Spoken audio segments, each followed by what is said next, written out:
Away from Oakland over the Bay Bridge to San Francisco, a final series in this 10-game road trip. Yesterday, the bats came alive. It was Adam Jones, the Bull, Pedro Alvarez, and Mark Trumbo, all coming through, helping to avoid a 4-game sweep.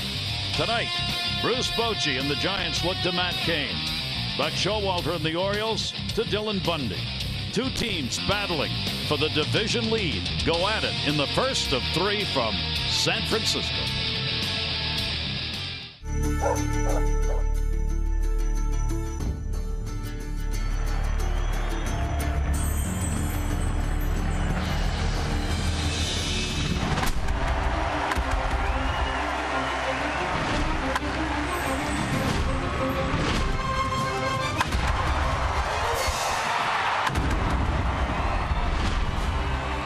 It's the Orioles on Massett, and we welcome you back to the West Coast as the Orioles are at AT&T Park, and the San Francisco Giants are the opponents.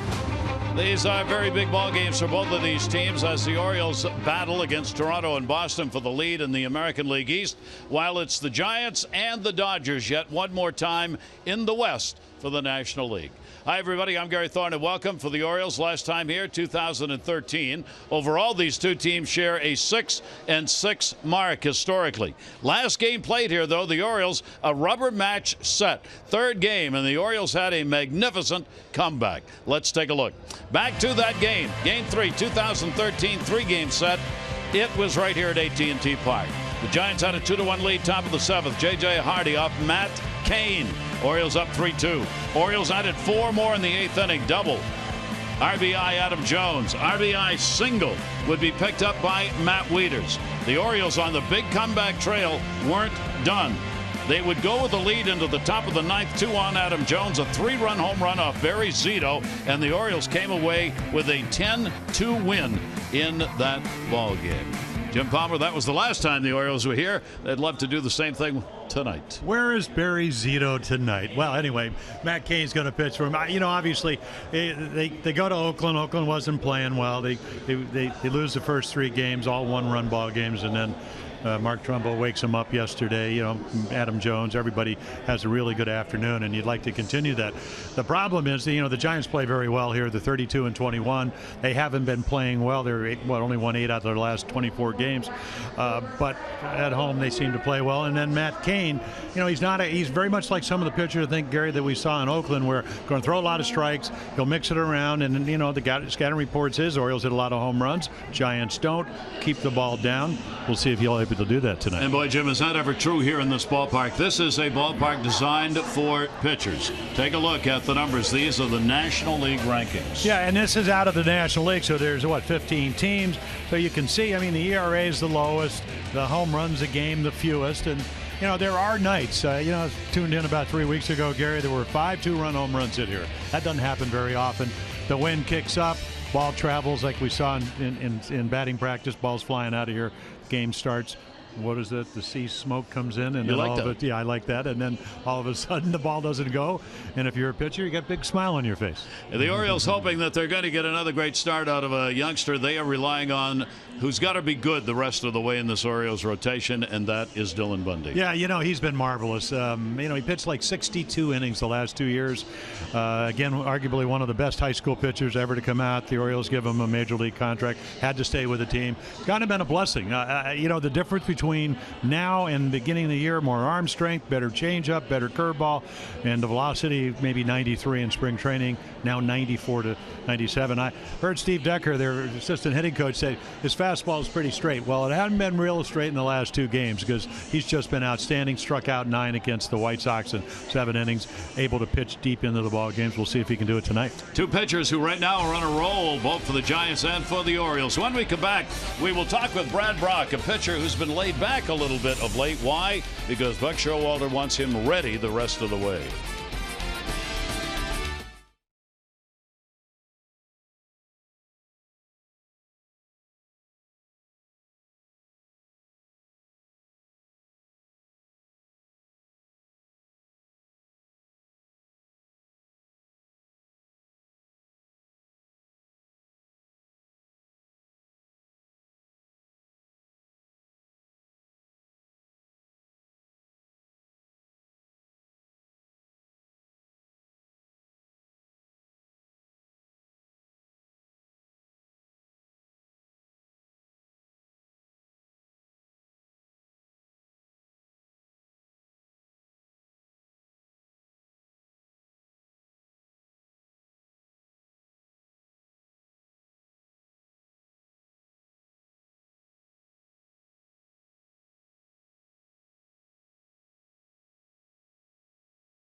nothing to hide.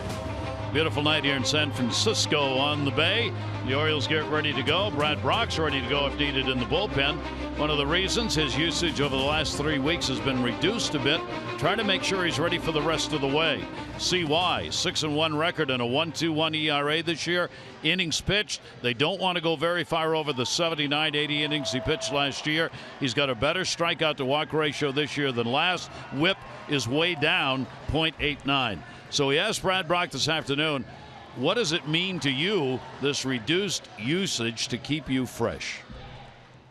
I think it just kind of means pitching and winning games, I guess. I'm not 100% sure exactly what that entails. I think it's just kind of, being ready to go in September and just, kind of just limiting as much as possible the innings here in August and just kind of be ready for the stretch run. Do you have any idea what that number is for August? I have no idea. I'm not told that, and like Buck always says, pitch when I tell you to pitch and just be ready. So that's pretty much what I do. Do you feel you've had a rest of some sort here over the last couple of weeks? You haven't been used as much as often. Do you feel that? Is it helpful? Yeah, I think my body-wise, more so my legs, I kind of felt they were a little tired the last couple weeks, and then this week it feels 100% better. So I think that's kind of, it was allowing me not to stay as tall, and I was kind of falling over to home instead of driving towards home plate.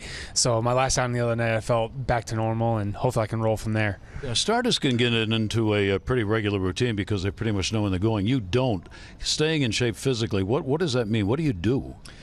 Just, it's kind of listening to your body. It's earlier in the season, I like to lift more, and the last couple of weeks, I like lifting, but it's kind of gotten to the point where it's like, okay, let's maybe not lift as much or as often, and just kind of doing the running. And for me, it's just kind of, I like shagging the outfield. That's kind of how I get my conditioning in, and just basically try to stay on top of it. That's all.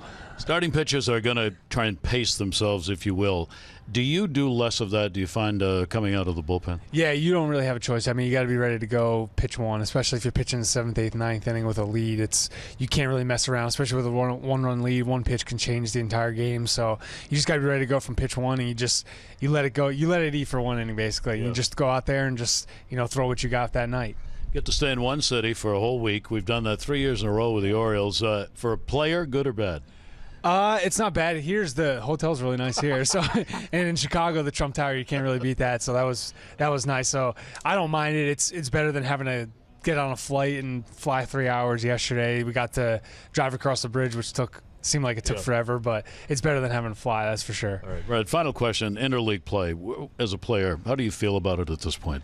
I like it. I like the National League game. I think just coming from San Diego, I got to see pitchers hit all the time, and I just kind of like it. I think it's interesting, especially from seeing an American League team. The pitchers don't ever get to hit, so I think it just kind of adds a little bit different of an element, and I think it just changes it up throughout the season. I think it's kind of cool. You worry about getting hurt when you hit? No, I don't. I like to think of myself as an athlete, so hopefully swinging a bat isn't going to hurt me. All right. Brad Brock, he is ready to go in the ball game tonight, and what an important piece. When we come back, lineups being exchanged, set to go in Game 1 against the Giants.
Our BGE home game time temperature here in San Francisco is 58 degrees.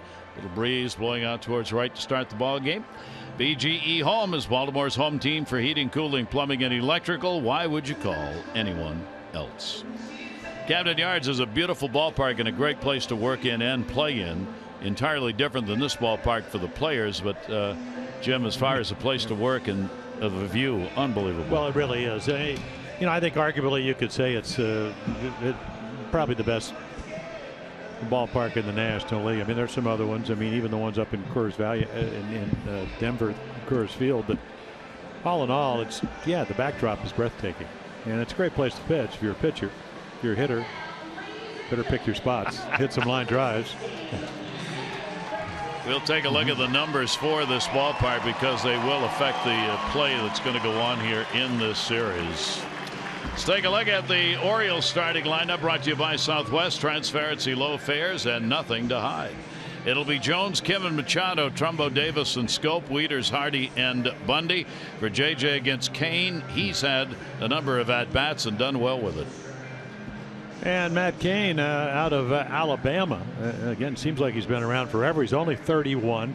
Now, he has had some health problems. This year it's been the hamstring on a couple of occasions. Last year it was the elbow chips 2 years ago, and then some nerve irritation. The numbers are high, but they've been coming down. So he's pitched well as of late. His last 2 starts, 10 innings, and he's only given up, 5 hits, 5 no-hittings against the Nationals. So, again, he just knows how to pitch. He's going to throw a lot of strikes. Hit a little bit. You got to do that in the National League. Hit a home run a couple of weeks ago. And again, when he's healthy, which he seems to be, gives very much like a lot of the Oriole pitchers. Tillman comes to mind. Gives you a chance to win. For Matt Cain, he'll come in with a win in each of his last 3 starts. He also will come in with 10 scoreless innings, having been pitched in those games. And against the Orioles, only 1 appearance. It was a start. 3 runs over 7 innings back in 2013. Bruce Bochy, the skipper. They have 1 more win than the Orioles. They are 65-49. They lead the Dodgers by a game, and they are back home for a 10-game homestand. For Buck Showalter and the Orioles, they are a half game behind Toronto.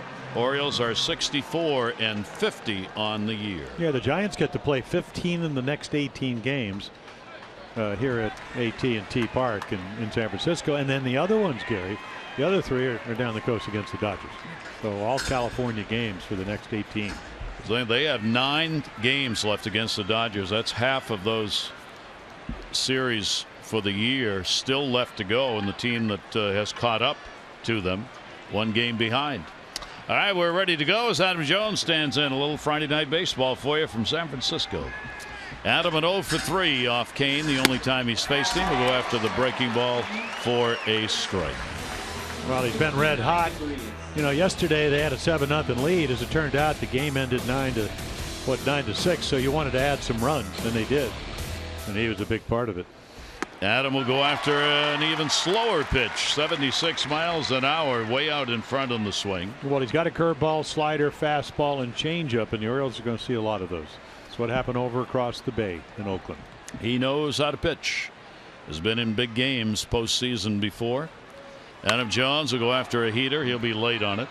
Adam in the month of August leading the Orioles at the plate with a .372 batting average. He now has 3 home runs this month. The Orioles have had 5 from Alvarez and 4 from Manny Machado for the month of August. They're long ball leaders. Orioles, of course, still number 1 in home runs in the major leagues. Matt Cain ahead here 0-2. And that'll be pushed into right field for a base hit. He got one up, probably out of the strike zone, but found a hole over there, and Adam is on. Yeah, take a look at the Giants defense, kind of middle of the pack as far as errors. Pagan, Span, and Pence. Pence back from the hamstring problem. Nunez comes over from the Twins. He'll play third. Crawford, one of the best all-around shortstops in the National League. Panic belt, and then 2012 most valuable player, Buster Posey, doing the catching. Posey has thrown out more than any other catcher. So if you think about running, he's at 46% getting base stealers. And the pitch is a strike. Kim getting his first look in this ballpark and at the Giants. Has never faced them before. Kane with that very deliberate delivery to the plate. Keeps an eye on the folks at first base with a fairly slow move, actually, and base stealers are 7 for 11 against him. Yeah, the Orioles just don't run, and you know, the only guy is on the DL, and that's Joey Rickard, 4 steals. Adams 1 for 1. But you do open up a hole, and you know, Kim on occasion can pull the ball, even though he's more of a center field hitter. Pulls that one down the line, and that's going to go into the seats for a foul ball. Yeah, I think the more we see of young Soo Kim, he's learning really the role of hitting second. You know, he's a contact guy. You know, 28 home runs last year in Korea. This year, of course, hitting occasional home runs, but you can see spraying the ball everywhere. This is a ballpark where it's only 309 down the right field line. The problem is when you get there, there's a 25-foot high wall that you got to get a ball over in order to get a home run, and not many have. Breaking ball. How about the bend on that one? And Kim is retired. Yeah, it's so good it even hangs, and he swings right through it. You know, again, twilight, great time to pitch. I mean, but it's got a sharp break on it. And, you know, as long as you get on top of it, even the good curveballs can stay up a little bit, but the tight spin sometimes evades the bat. So for Kane, a strikeout.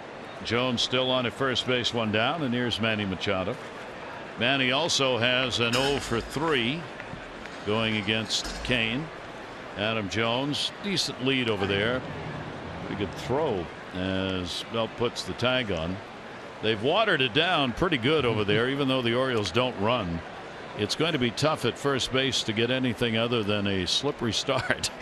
It's got a good deal of water over there right on that base path. Pitch on the way is grounded to short. Crawford bobbled. Not going to get him. Oh, how about wow. that? Everybody's safe. He chose to go to second base, and the error will be charged on Crawford. Yeah, again, you know, when we were in New York, and I showed you the New York Times article, the best at what he does. He makes 3 errors the next day. Throwing. Right here, this ball just comes up. Thinks he still has a force play. Probably had time to throw Machado out, but thinks, and this is why you hustle. And again, your good secondary lead keeps the inning alive. You can see Adam Jones helping the umpire out. Brian O'Nora at first, and Jeff Kellogg. But again, watch the ball now. He follows it into the glove, and it comes up. Heel, chest, and then the hustle puts runners at first and second. That'll be the 10th error charged on the season, 11th error charged to Crawford on the year. The Orioles get a big break on what should have been a double play ball in the end of the inning. Instead, they get no outs off it, and runners at first and second for Mark Trumbo. Trumbo 1 for 5 off Kane. That a home run.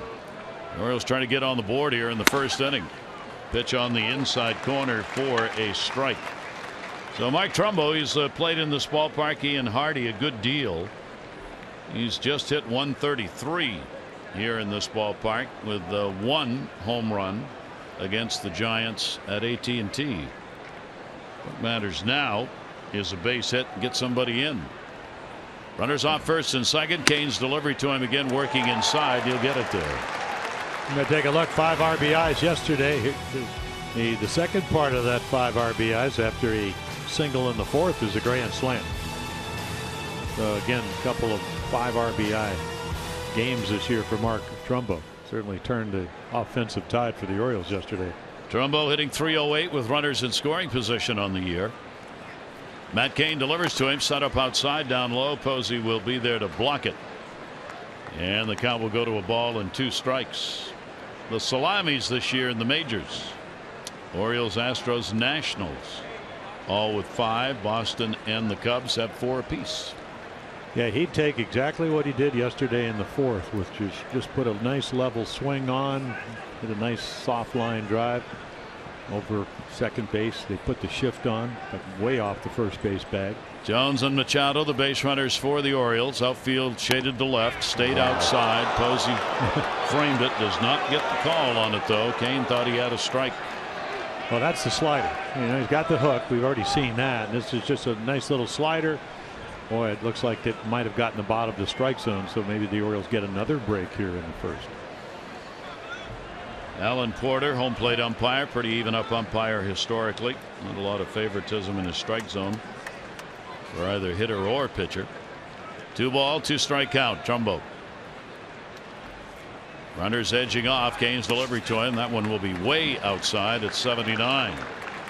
So not close enough to be an effective pitch to get Trumbo interested. And the count will go to 3-2.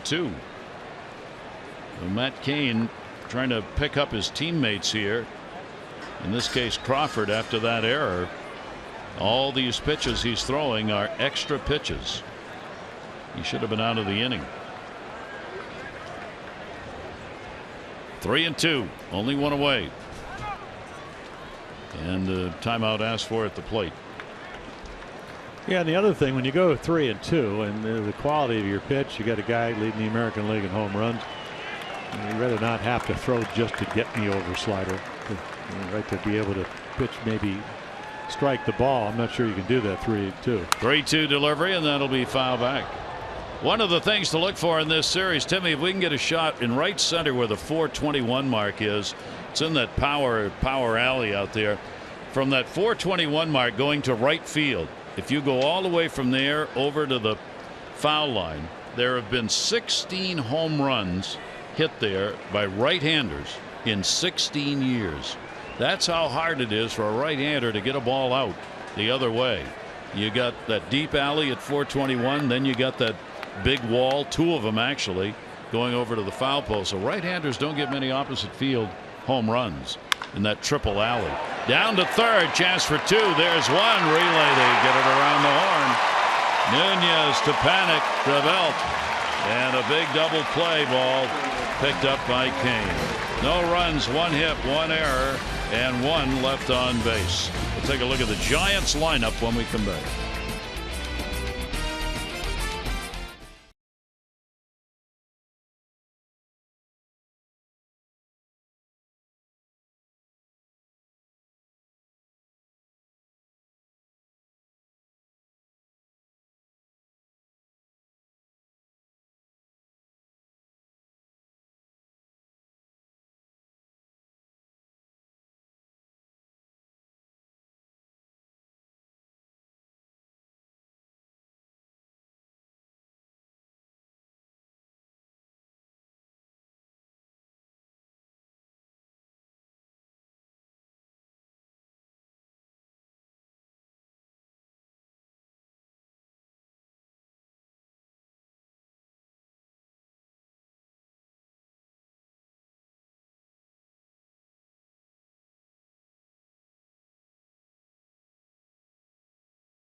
Town and here at the ballpark, both over in Oakland and now here. Take a look at the lineup for the Giants. Span, Pagan, and Belt.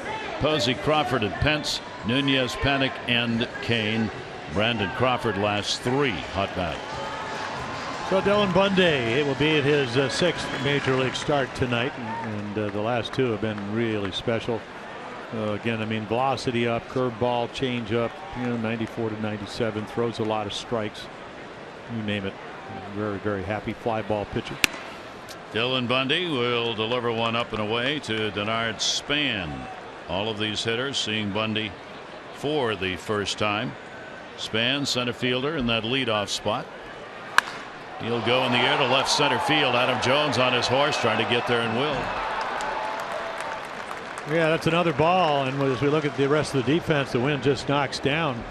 So Kim, Jones, and Trumbo. We saw that 3 out of the 4 games in Oakland. Machado, Hardy, Hardy back on the lineup after Flaherty played there yesterday. Scope Davis and then Matt Wieters doing the catching. That'll bring Pagan to the place. Whether or not it's Angel Pagan or Angel Pagan depends on whether you're watching TV or listening to the radio in San Francisco. One does it one way and one does it the other. TV calls him Angel, radio calls him Angel Pagan. So we'll call him a couple of different things as we go along in the game. Each time up, we'll give a different pronunciation. Well, he's a free agent, but at least and he's playing really. He's healthy and really playing well. So maybe by the end of this series, he's going to be Mr. Pagan. Mr. Pagan. That solves all the problem right there. Pagan, the switch hitter. Numbers been outstanding for him since he's come back. And the pitch will be taken inside. Or Pagan on the year, right-handed 291, left-handed 283. He's had 4 home runs each side of the plate, so very little difference in results. Yeah, natural right-handed hitter, but he's learned to hit left-handed and over twice as many at bats from this side of the plate. Lifts that one in the air to right field. Trumbo backing up. That's a 400-foot out right there. And a couple of fly balls. Take a look at our league leaderboard, brought to you by Coons. Coons.com, over 2 million vehicles sold and counting. Well, there you go. Nice select company to be in. And of course, Happ was what, 15-3, and Verlander's 112, Porcello's 115. Duffy pitched a shutout yesterday. So a lot of guys on a roll, and Dylan Bundy right on that journey with him. So Bundy 2 quick outs, and here is Brandon Belt, another left-hander. Again, you've got Dylan Bundy while it's early on, only 65 innings worked. His numbers are the reverse that we've talked about so often. Right-handers hit him much better than left-handers. 231 the lefties, 282 for right-handers. And that's usually the breaking ball. He used to throw a slider, but coming off the Tommy John surgery, hasn't really felt that would be conducive. Down the line in left field this time. Kim going over. He's got room, and he will put it away. Took only 9 pitches. He retires the side in order. Underway here in San Francisco to inning 2. No score.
Game. Kristen Boswell from Laurel, 500 for being selected, 500 more for every Orioles home run hit tonight. Play home run richer scratch offs, win up to $50,000, or enter non-winning tickets for a chance to be the contestant of the game. Visit mdlottery.com/baseball. Kristen, good luck. Orioles roster change today. Left-hander Donnie Hart. He has been with the ball club this week in Oakland, but was not on the roster. He's here now. Brings a left-hander to the bullpen. 3-1. 2.72 ERA, 40 games at AA Bowie. So Hart is here. Darren O'Day is not. Darren O'Day is back in Baltimore. He has had problems with the shoulder. It's acted up on him. It hasn't felt right for a week or so. So today, sent back home to have an examination by the doctor. He's not on the DL yet. They'll wait and see what the doctor says, but O'Day's not available for this series. Yeah, Richie Bancels just kind of talking about the fact that it seemed like a case of maybe tendonitis, and certainly a lot of ways to deal with that. Andrusik has been sent down. That opened up the position as you take a look at Chris Davis at the plate. So Andrusik is down, and Tyler Wilson is here, but not on the roster. The Orioles didn't want to have to fly somebody across country if in fact they're going to need to add another pitcher for this series. So Tyler Wilson is already here, but not active. The delivery to Chris, and that will be taken for a strike on the outside corner, and Matt Cain will get his second K. Well, you talked about the fact that he really knows how to pitch, and right there it's just a little backdoor cutter, maybe a little bit of a slider. Look where Posey sits, ball right to the glove, and that's how you encourage Alan Porter, who is doing the umpiring tonight, to call it. Matt Cain out of Alabama now lives here in California. World Series champion in all those even years, 2010, 12, and 14. The question is 16 their year again? They're certainly making a run at it, and Cain certainly involved, hoping to get better with that 4-6 mark that he has coming in.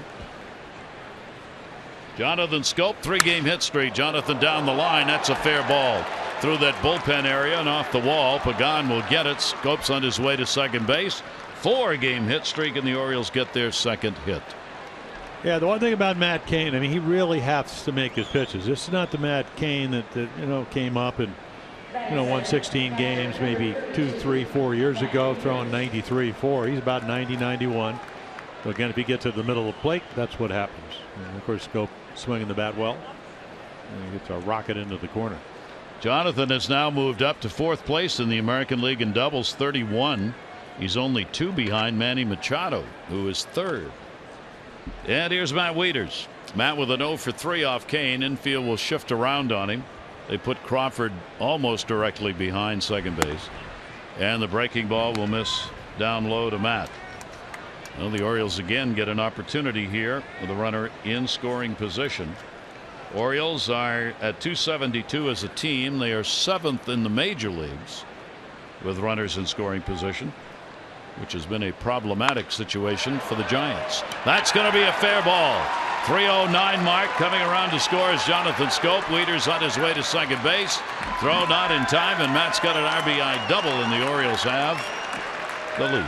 Yeah, if you were with us in Oakland, they weren't throwing balls up in the middle of the plate until yesterday, and the Orioles put 9 runs on the board. So you're going to pitch up in the zone. Orioles are going to have a good night offensively. Pretty that simple. You stay down, you change speeds. Take a look. They try to come in, doesn't get it in. 91's not going to do it. So again, if you change speed, turn it over like he did to Davis, you got a chance. And back-to-back doubles give you a run, another chance to get a runner in scoring position. So Matt Wieters picks up the RBI, number 43 for him, and the Orioles have the 1-0 lead on their 3rd hit of the ball game.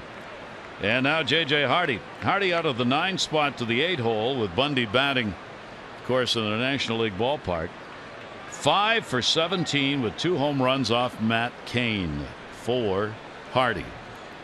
J.J. goes to the middle. He's got a base hit. Wieters with a late start will be held. Span will get it into second base, and Hardy's on with a single. Yeah, not a good read at all by Matt Wieters. I mean, you really got to know where the outfielders are, and if you do, you score. And the reason I say that is because we're playing National League ball. They're going to be Bundy's first at bat, so that's a huge play. So again, right here, he doesn't know. He has no idea where Span is playing. Otherwise, he just takes off because the ball wasn't even being close to being caught. And you got yourself another run. Now all of a sudden things change a little bit. So Dylan Bundy gets his first chance. Nunez will come way in at 3rd base. Belt is holding the runner at first. They'll play for the bunt, and the pitch will be taken for a strike. So Bundy up there to take at least one. Now Bobby Dickerson wants to make sure. Bundy's not used to looking down there for signs, so Dickerson's going to give him the verbal on this. Well, you would think that this would probably be a bunt situation because he never really gets to hit. I asked him before the game. I said, "How'd you hit in high school?" He said, "Well, I faced Archie Bradley, who got about $5 million to sign. It didn't go well. 3 strikeouts." I said, "Well, how about the rest of the guys that didn't sign number 1?" Because that wasn't too good either. Bundy does not square, takes the pitch for a strike, so probably there goes the bunt. He may be up there just standing, and that's seriously. Sometimes in these games, it's the preference of the manager to tell these pitchers when they go to the plate, don't swing. Well, especially don't run the bases and get hurt. I can understand that. But 0-2, he swung, and that's it. Well, I'll tell you what, all you have to do is come down on the field about maybe 4:15, and you want to see the disparity between being an American League pitcher as he waves at this breaking ball and what goes on in the National League is the way the Giant pitchers can hit. You're going to see Baumgartner tomorrow. I mean, he's pinch hit for him this year. Matt Moore, who they traded, already had 2 hits before he came to the Giants. Samardzija can hit the ball really well. So it's just that's what they do. And the day before you start, you get the hit, and then at home you hit every day. And of course, the American League team, like the Orioles, they lose the bull. Pedro Alvarez, their DH, has been red hot hitting home runs, sitting on the bench watching. Adam Jones, runners at first and third. Adam had a base hit his first time up. Adams .288 with runners in scoring position on the year. The Orioles with Wieters at third and Hardy over at first will get another run into right field. That's 2 of them. Adam Jones 2 hits and both have gone to right. He gets the RBI and the Orioles are up 2-0. Well, you're getting the semester test. They're throwing and we saw this in Oakland. They're pitching him down away. Watch him cover this outside corner. So all of a sudden you get your final test and he's getting all A's. His approach is impeccable.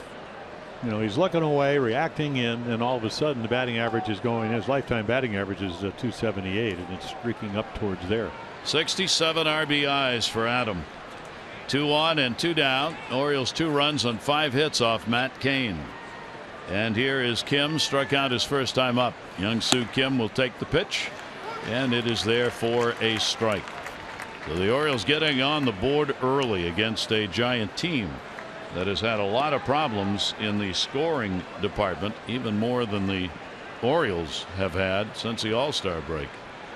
0-1 pitch on the way. Kim had to wait on that. This is going to be a tough play. Nunez up and gets it over there in time for the out. Now the Orioles have a big inning as they will pick up an RBI by Adam Jones, 1 by Wieters, and the Orioles lead it 2-0.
In our game tonight, brought to you by Miller Lite. Looking out over the bay, that's the sea smoke that Jim loves so much, creeping in off the Pacific. That's the actual layer you see sitting up above the working cranes on the far side on the docks over there. Orioles have the 2-0 lead. Orioles have already gone 3 for 6 with runners in scoring position through the first 2 innings of the ball game. Here's Posey with a 4-game hit streak. Lester Posey against Bundy, who's got himself a lead to work with. Posey's had a red hot bat, 328 over the last 15 ball games. He's got a hit streak of 4 coming in. He's gone 6 for his last 17. Yeah, you watch him play. I mean, he's a terrific receiver, runs the base as well. You know, power if you get behind him, but he hits the ball where it's pitched, and that's the perfect place to hit in this ballpark. We told you, mentioned the fact he was the MVP 2012. But again, home run power, 310 lifetime hitter. And he'll take the pitch, making Bundy throw one in the strike zone. Well, they hit the 3 balls pretty well in the first inning. They kind of tried out all the Oriole outfielders. Fly ball to left, center, and right. Posey, a .297 hitter in this ballpark. And he'll chop that one foul. This is not a ballpark where they come easy. You look at the home runs, and we talk about the Orioles, how many they hit. Here in this ballpark, Posey's had 5 home runs, and that's the most of any Giant at home this year, which is pretty amazing. Belt's got 4. Pitch is away. Posey, good eye on it, gets a walk. Yeah, he threw him a 3-1 changeup, and then he comes back with a fastball that he thinks might have gotten the corner. Take a look at our Nissan pitch track. Look where the glove is. Boy, I mean, right to the corner. But apparently, I mean, he didn't move the glove, so the glove must have been off the corner. So the leadoff man on with a walk, and that will bring Crawford to the plate. Recognized before the game by the fans. He was called out of the dugout for that 7-hit ball game that he had on that road trip. His numbers against the Orioles. Runner at first base. Manny on a cut of the grass at third, and he'll go after the first one and follow back. Yeah, that was on Monday night down in Miami, and then of course they'd get shut out the next night, and then he won the game on Wednesday with a solo home run. So he had a nice little road trip for him. This ball club draws a lot of walks. Only the Brewers and the Cubs have a better walk ratio than do the Giants. They take a lot of pitches in the air and foul. They also do not strike out. They have the best strikeout rate in the National League, and only the Angels in the American League have done better. The Giant rate is 17.7% of strikeouts for at-bats. So they're number 1 in the National League in not striking out. Yeah, and they, I mean, throughout all kinds of numbers, they also hit the most line drives in the National League. Crawford with a runner at first base. Will take it in the dirt. Wieters blocks. Well, there you go. And I mean, again, they play half their games here. 7th most. That's the middle of the pack. Home run, 2nd fewest, because they do play here. And run better on the road. The bullpen's been terrific, and the starter's not bad. Cueto is who's going to pitch on Sunday, and Baumgartner, they're terrific starters. Pitch will be taken away. Bundy unhappy with himself on that one. And the count goes to 2 balls and 2 strikes on Crawford. The offense has really struggled, as we said, though. They just have not been able to pick up the runs. They had a 1-0 win over Miami Wednesday. Day off yesterday, the 4th time last 5 games that they've been involved in that kind of a ball game. And he got him to chase on a pitch out of the strike zone. Bundy gets a K. Yeah, nice little changeup. And he established it on a 3-1 pitch to Posey, even though he walked him. So again, to see young pitcher, 23 years old, 62 innings over the last 2 years. And again, this is what we're talking about. Out of the bullpen, they put him in as a starter. Gives up some home runs against Tampa. They actually hit some pretty good pitches, and then since then, he did lose to Colorado, but that's only because he lost 3-1. He has pitched terrific. Gives you a chance to win. Here's Hunter Pence, and the Giants mighty happy to have him back in the lineup. Reinstated on the 30th of July. He was out 48 games with a right hamstring strain, and he's still struggling to get back to everyday playing mode. He's only had 3 hits in his last 28 at bats. 1-0 count. Runner at first base is Posey. Pitch will be taken down low, and Bundy continues to show some emotion out there in these pitches that are not doing what he wants them to do. 2-0. Well, yeah, he's been so in the strike zone when he wants to. So, again, I mean, it's the whole new experience. National League ball. You come to San Francisco, a little bit colder than it's been. Maybe the grip's a little bit different. terrific in Chicago, into warm weather. Puts that one in down the line. Manny Machado, what a play! Scope turns it, and not quite in time, but a great play. A glove salute by Scope to Manny Machado, ended up almost in the seats after he made that throw. Well, this is a great thing. The Giants get to see Arenado all the time. Nolan Arenado of the Rockies. He won the Gold Glove last year, but the interleague play, this is the magic that Machado can deliver every night with a glove. And when you think it's a double, the next thing, it's got a chance to be a double play. I mean, look how quick he is.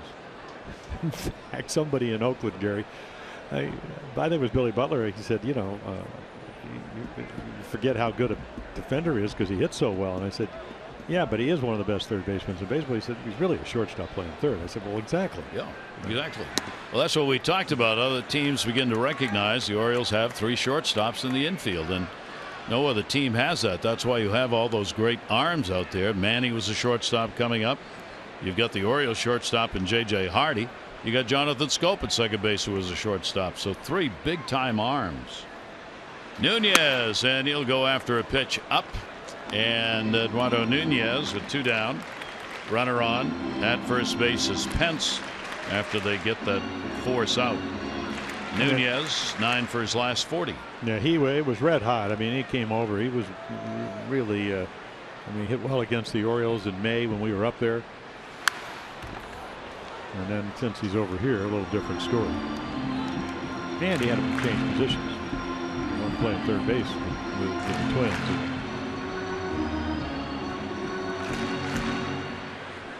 But he can steal bases. He's stolen 27, so it gives him some speed. Tied for 4th in the majors in stolen bases this season. Pence off first base, and an off-speed breaking ball that meanders its way outside. Yeah, we haven't seen that. Again, his curveball has been so good. You could see a little frustration. I don't think it's going to bother him. I think what it is he knows that what he has to do. For a 23-year-old guy, he's got a pretty good idea of what his mechanics are supposed to feel like. Delivery on the way is a heater that's going to miss down low. Again, another deep count, 3-2. That'll send Pence on the fly at first base. Orioles straight up D on him. Cloud layer continues to move in, which will knock those fly balls down. Runner goes, 3-2 delivery, and that's going to be put in the air and back out of play. Significant difference in foul territory between here and across the bay in Oakland. This is, if anything, a little shorter foul territory down the lines and behind the plate than most of the ballparks. There's not going to be a lot of room to catch pop-ups here anywhere. All the way around in foul territory, it's pretty short. 3-2 becoming again. Dylan Bundy to Nunez. Runner goes, and that one up in the air to left field. Kim. He's there and puts it away for the out. No runs, no hits, no errors, and 1 left on base after 2. The Orioles 2, Giants nothing.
as the Orioles would have Scopes double.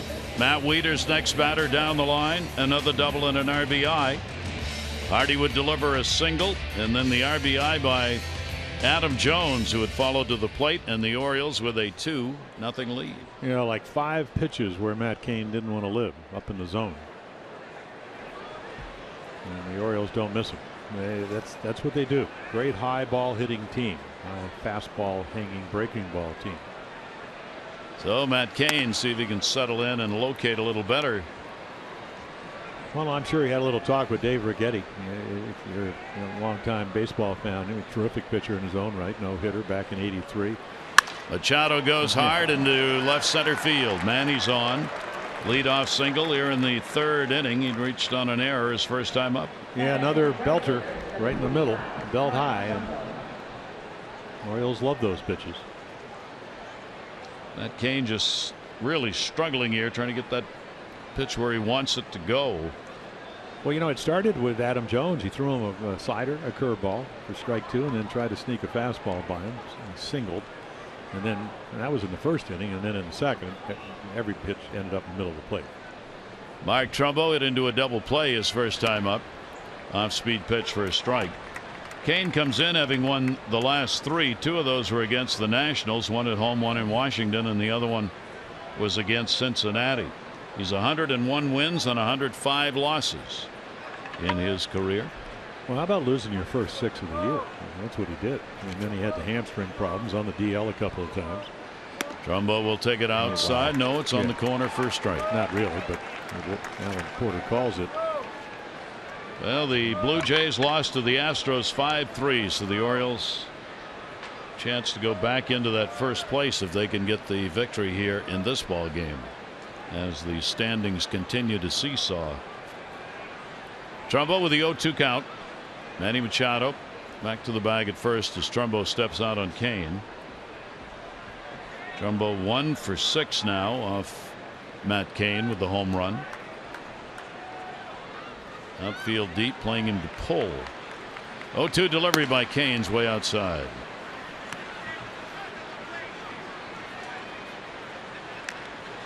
And we welcome those of you who had been watching the Atlanta win over the Nationals. Gary Thorne, Jim Palmer here in San Francisco. Orioles have a 2-0 lead. Jones 2 for 2. Scopes had a double a run. Wieters has picked up a double and an RBI. Matt Cain is on the mound with a runner at first base here in the 3rd inning. And Trumbo at the plate will take it and even the count up. 2 balls, 2 strikes on Mark. On at first, leadoff single, Manny Machado here in the 3rd.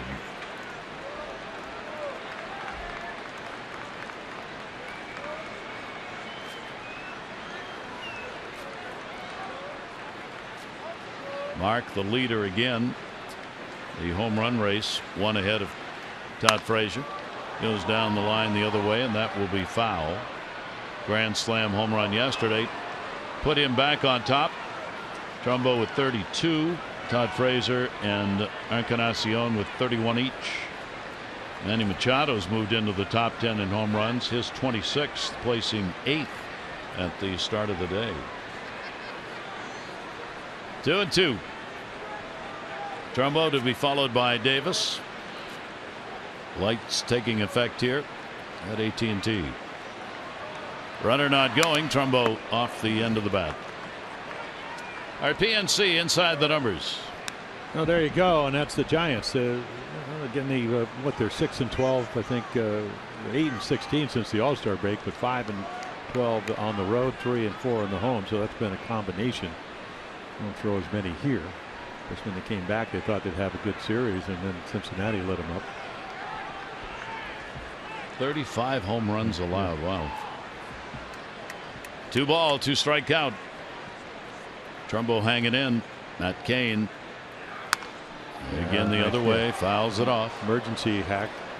Had a strike called in the at bat on a pitch out there, so you're not going to let it go by. No. Pitch number 8 of this at bat. Since the All-Star break for the Giants, their ERA is 8th in the National League since the break. 14th in runs though, and 12th in OPS. Pitching and not much support. Again, same location, and he fouls it off. Yeah, you still got one pitch where you can maybe try to throw a two-seamer. Maybe in Bruce Bochy, former catcher. He had over 17, 18, almost 1,800 wins now as a manager. San Diego in here. And he gives the signs as a former catcher to Buster Posey what he wants the pitcher to do.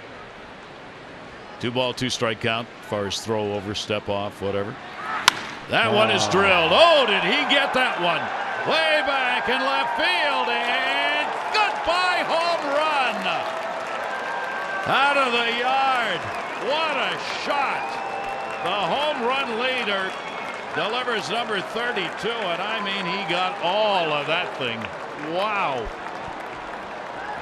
Well, we've seen it before, and what happens is you think you can sneak one in. And again, I mean, Buchholz tried to do it early in the year in Boston, and when he is swinging well, and we saw that yesterday, soft single and then a grand slam, 5 RBIs.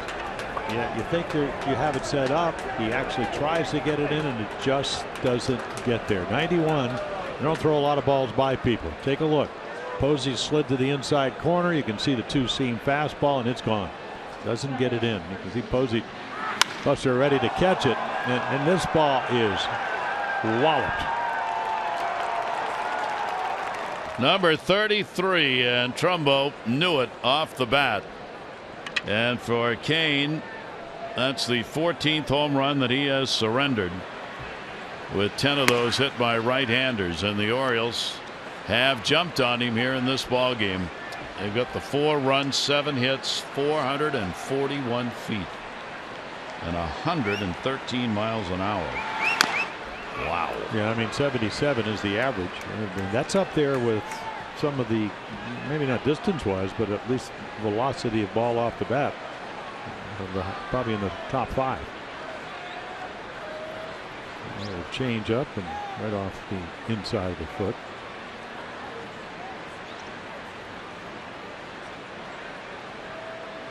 So for Trumbo, 5 RBI game yesterday, and he's already got 2 in this one in 2 at bats. Chris Davis, a strikeout victim, first time up, will take the pitch inside.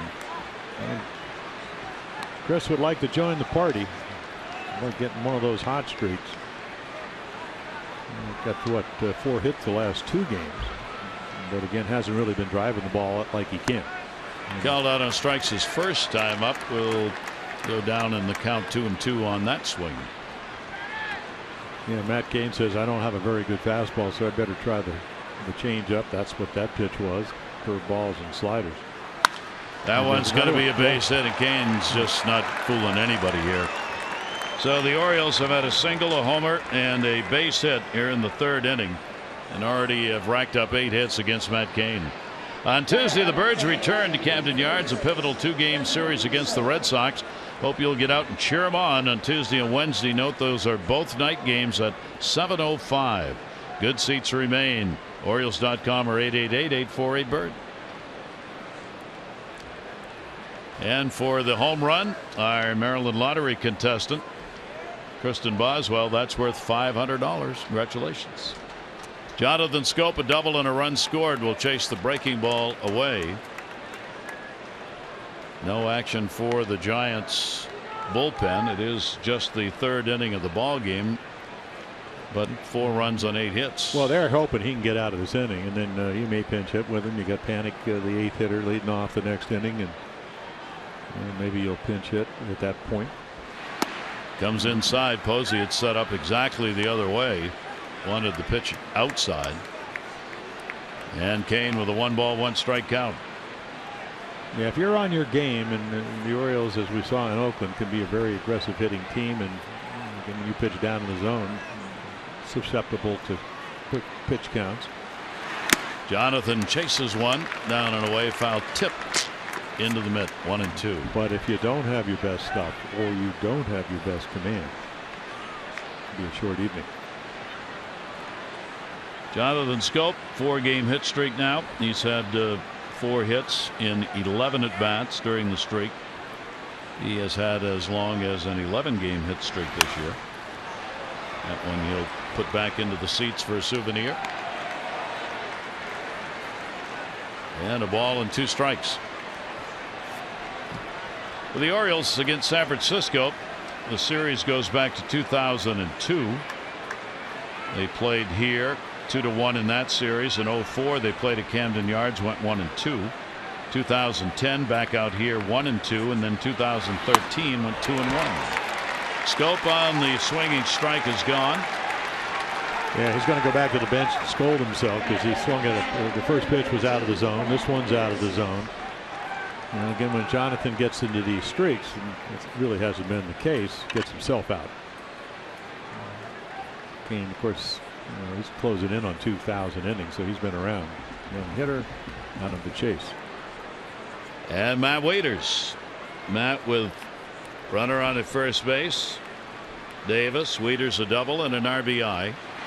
Matt will go after that one. That's got a shot at falling in. Span will get there though and put it away. But the Orioles here in the 3rd inning have put 1 in, and they'll get Hardy coming up, who had a base hit his first time up. Trumbo with a home run, good for 2 RBIs. Manny Machado coming across in front of him. Davis followed with the single. Now after the visit to the mound, Kane's been able to get the Scope strikeout and the Wieters fly ball out.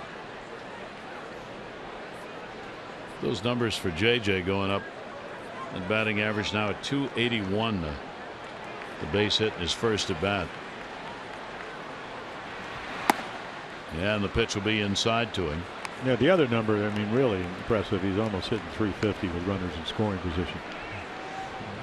We saw him in Oakland on Wednesday night, almost, I mean, doubled off the wall in right field. Home run in Chicago to left field. So back to what you kind of expect from him offensively. Last month for Hardy, he's hit .333. He's had 3 home runs and 17 RBIs in a 31 game span. And JJ, of course, got a rest in the ball game yesterday. Ryan Flaherty made the start at shortstop, and the Orioles picked up that 9-6 win against the A's. Hardy will foul tip that one right at the plate. Okay, and gets a 2-ball 1-strike count on him. Crowd quieted here at AT&T Park by the Orioles' early offense. Well, what they've sold out 461 straight games, and they're in every pitch. You want to try to take them out of the game if you can. Kane's delivery to him, and that's there. And a little cutter. Anything other than that fastball. It hasn't been a very good one. Can't command it. It's not overpowering anymore because of all the injuries, bone chips, nerve irritation last year. And outside corner strike. So Kane will come back. He ends up with a couple of strikeouts in the inning, 5 in the ball game, but Mark Trumbo delivered his 33rd, leading the world in home runs, and that was good for 2 RBIs and a 4-0 lead.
Today, sixth time this year, Chris Tillman has been the winning pitcher, stopping an Orioles losing streak of 3 games or more.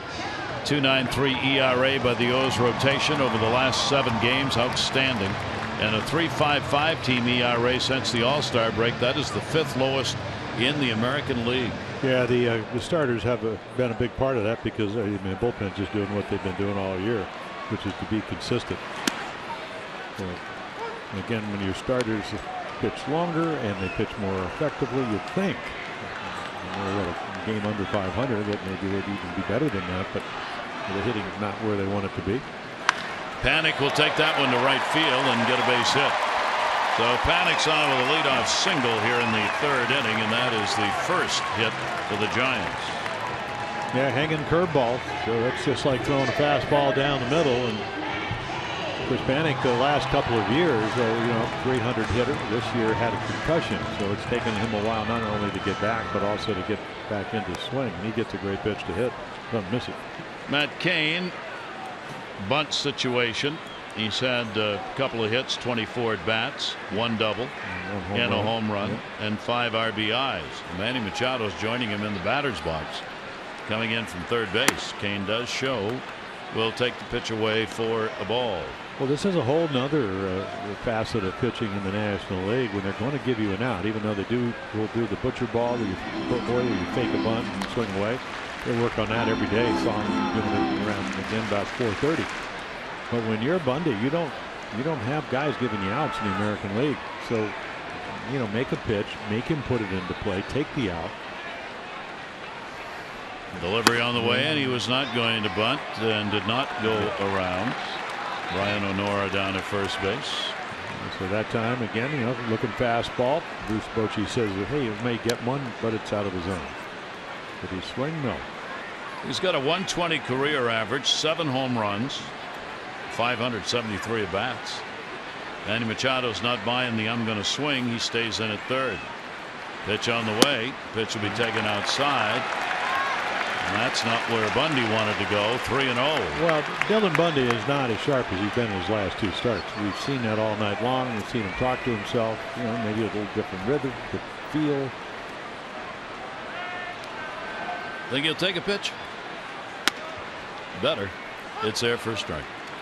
And you're really, you're forced in this situation with a 4-0 lead. You pitch to the scoreboard, you throw on the fastball, and hopefully it ends up right down the middle, and you take your chances.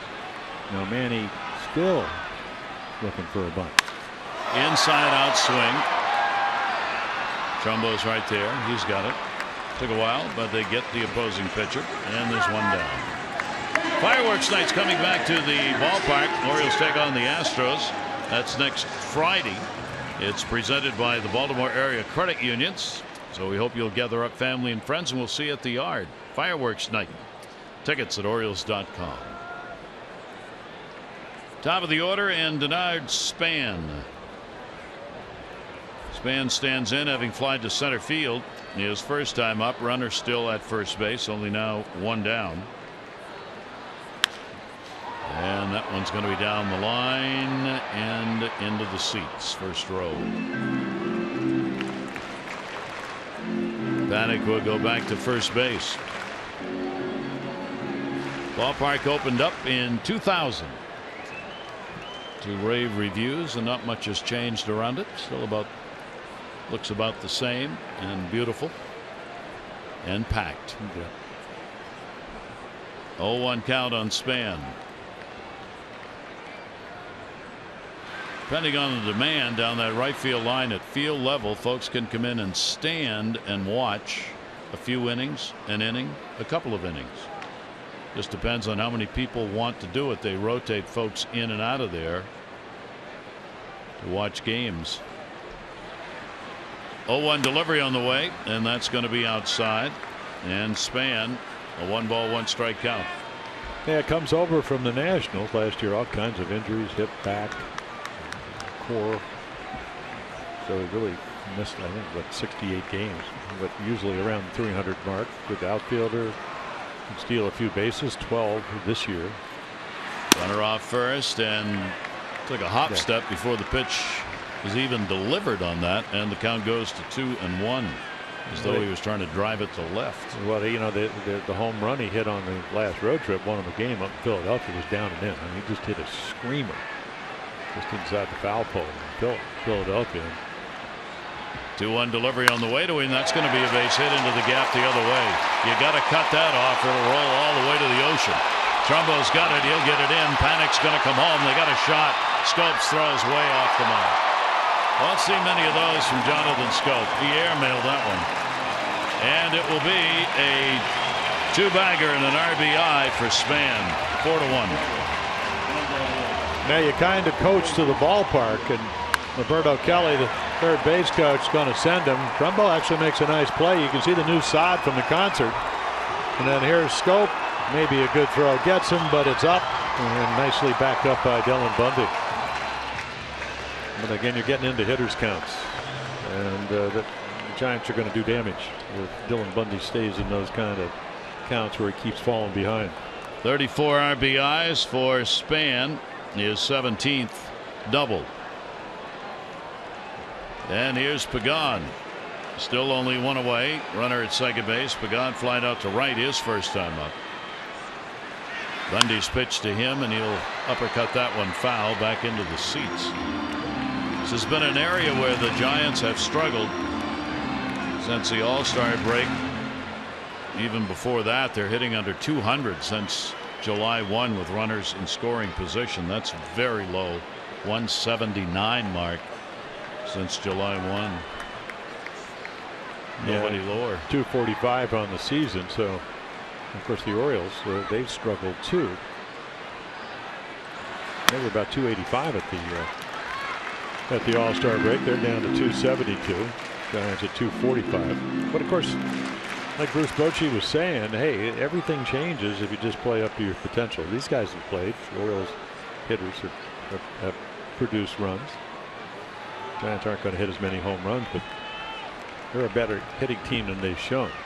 Pagan with a 1-ball 1-strike count, and backs off from that one. He was leaning over the plate a little bit. Count goes to 2-1. So a couple of pitchers, both of whom not where they have been over the last 3 starts as far as their ability to get outs and control where those pitches are going. Well, the fastball command for Dylan Bundy, not what he wants. For Kane, same story, not as much velocity, but once again you're into one of those hitters counts. 2-1 delivery on the way to Pagan, and that's going to be outside. Count goes to 3-1. Pagan has been one of the best for them at 292 in these situations. Now you got to be real careful on not being too fat on this pitch. Well, you talked about the home run power, and again, natural right-handed hitter. But when you get into these counts, inside middle, certainly capable of hitting a double or an extra base hit. And that one is deep near that fair pole, and goodbye, foul. Wow. A long late call made right there down the first base line by Brian Onora, who was watching it all the way with that foul pole extended, and they needed it on this call. It went into McCovey Cove. You saw it netted out there, and Bruce Bochy's taking a look at this. Well, a change up, and from here it looked fair. Still looks but fair. Yeah, from there it looks a little different story.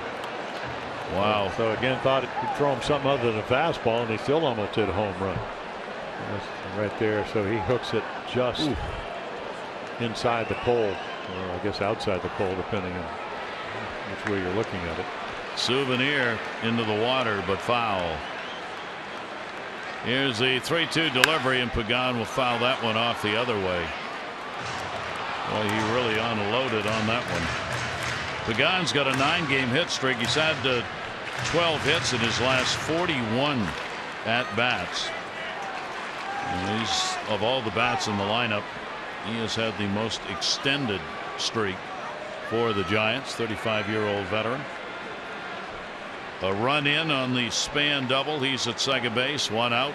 Almost got a couple more. 3-2 delivery again, and another one foul back on a big cut.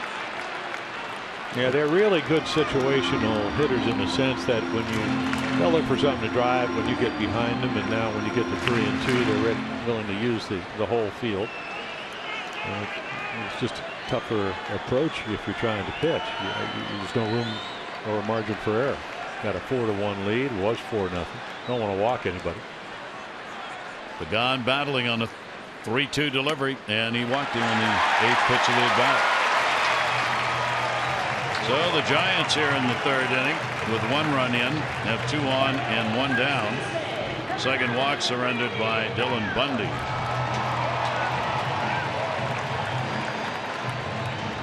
And Bundy, take a look as where his defense, where they are going to be on coverage wise as he turned around. Brandon Belt will stand in. Belt, since the All-Star break, hitting only $198. He is 4th in walks, 5th in doubles, and 6th in on-base percentage in the National League. But does lead this club in home runs. Brandon Belt flied out to left his first time up. And fouls that one away, and these guys are really taking some big cuts on Dylan Bundy. Well, he's got great power to the opposite field, and getting hit 18 of them last year. So again, he can pull the ball, but he's happy to drive it to left center, and that was a pitch that he just missed. Belt will take the pitch. It'll miss. He's had 30 hits to left, 33 to center, and 45 to right for Brandon Belt. Here at home, 4 home runs, 9 on the road. 1 ball, 1 strike, and 1 down. Orioles are given that right field corner, play him the other way. Ground ball, Jonathan Scope. Hardy, the relay, and there's a big double play. And Bundy gets what he needed right there. It'll be 1 run picked up on a couple of hits, and only 1 left on base as the Orioles turn 2.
The RAV4 Hybrid, all-wheel drive and unexpected performance. Visit buyatoyota.com.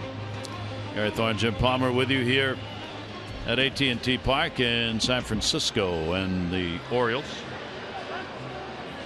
on top with Matt Cain trying to settle it in. Big double play ball for both of these teams. 1 turned in the 1st inning against the Orioles, 1 turned by the Orioles in the 3rd. Dylan Bundy, strikeout victim, his first time up, will lead off the 4th inning.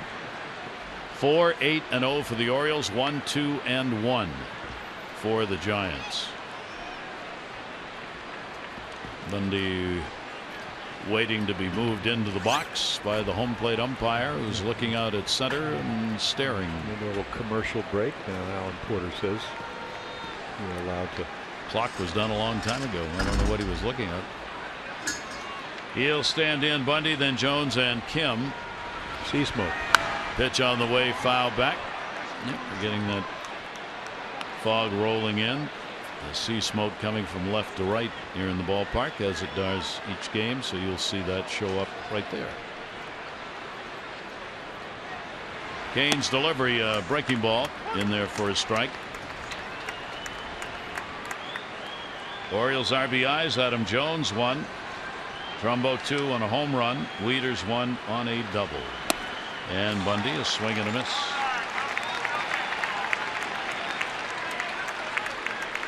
Well, National League ball. Big advantage when you make your pitches. Big swooping curveball, good one from Matt Cain.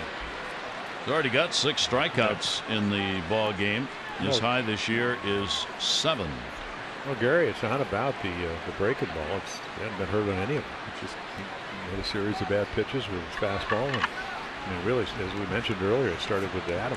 With 2 breaking balls, strike 1, strike 2, try to sneak a fastball by him. There was a single. Same thing the next time up. Adam Jones, another multi-hit game, 2 singles and an RBI. His 37th multi-hit game. He's had a couple of 4-hit games for his highs, no 5-hit game this year, but the way he's hitting right now, one of those games where you get a 1 or 2 extra at bats and he'll have a 5-hit game. 1-0 count. Ooh. Kane turning that ankle as he started in.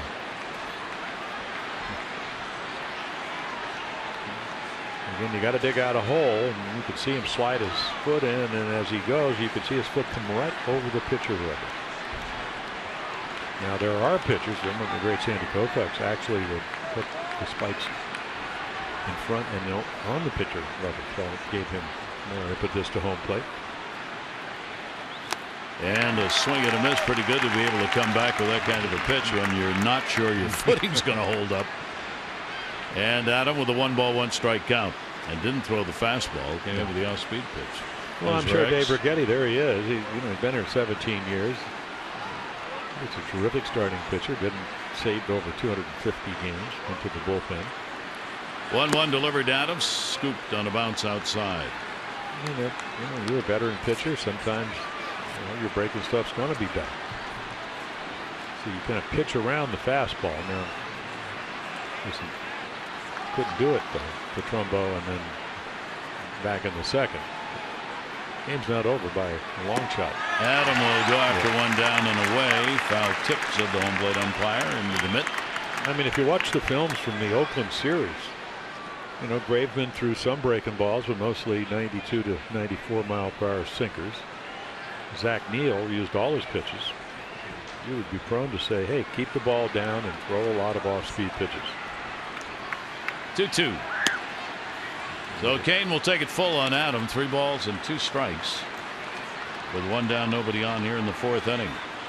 Kane, the pitch count running up on him because of these long counts and a number of foul balls hit by the Oriole hitters. Full count delivery. Now there's a hanger, and that's what happens when you go 3-2. Can't throw quite as quality breaking ball. I mean, he's thrown a lot of strikes. He's thrown 31 strikes and only 19 balls. It's just that a lot of the fastballs ended up in the middle of the plate, and the Orioles haven't missed it.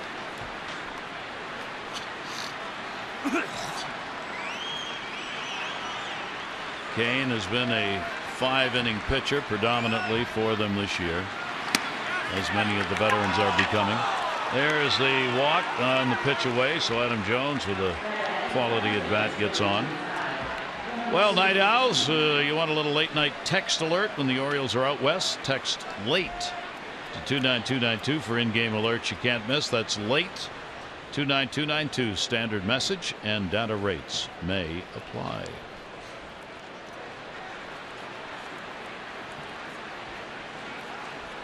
Ooh. He's just standing off the bag looking, and Kane tried to catch Adam Jones before he'd even gotten into a lead. Kim is up. He has struck out and grounded out. 1 down, 1 on. The first walk surrendered by Kane. He neither strikes out many nor walks many. But they've been throwing Kim a lot more breaking balls.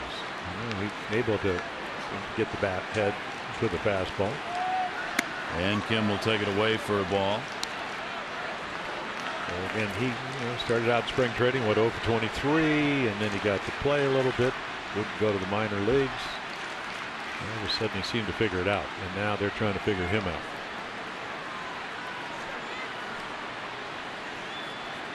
Runner not going, stays away. That one will be a strike at the knees, though. So Kane with a walk and 6 strikeouts in the ball game. Dylan Bundy 2 walks and a strikeout. The Orioles having to wait on Kane. And then you throw something in about Abel and it's your joke. He is slow.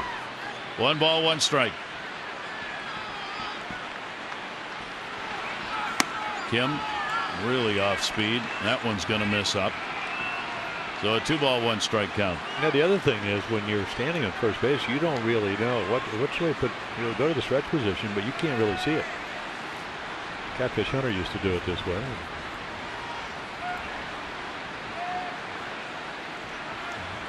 Very set. You don't really see the hands move a whole lot. And up high. Not close on many of these, and he's talking to himself. So both pitchers have spent some time in this ball game expressing their sentiments to themselves on the mound. Well, again, it's a fastball count. We'll see if he gets one.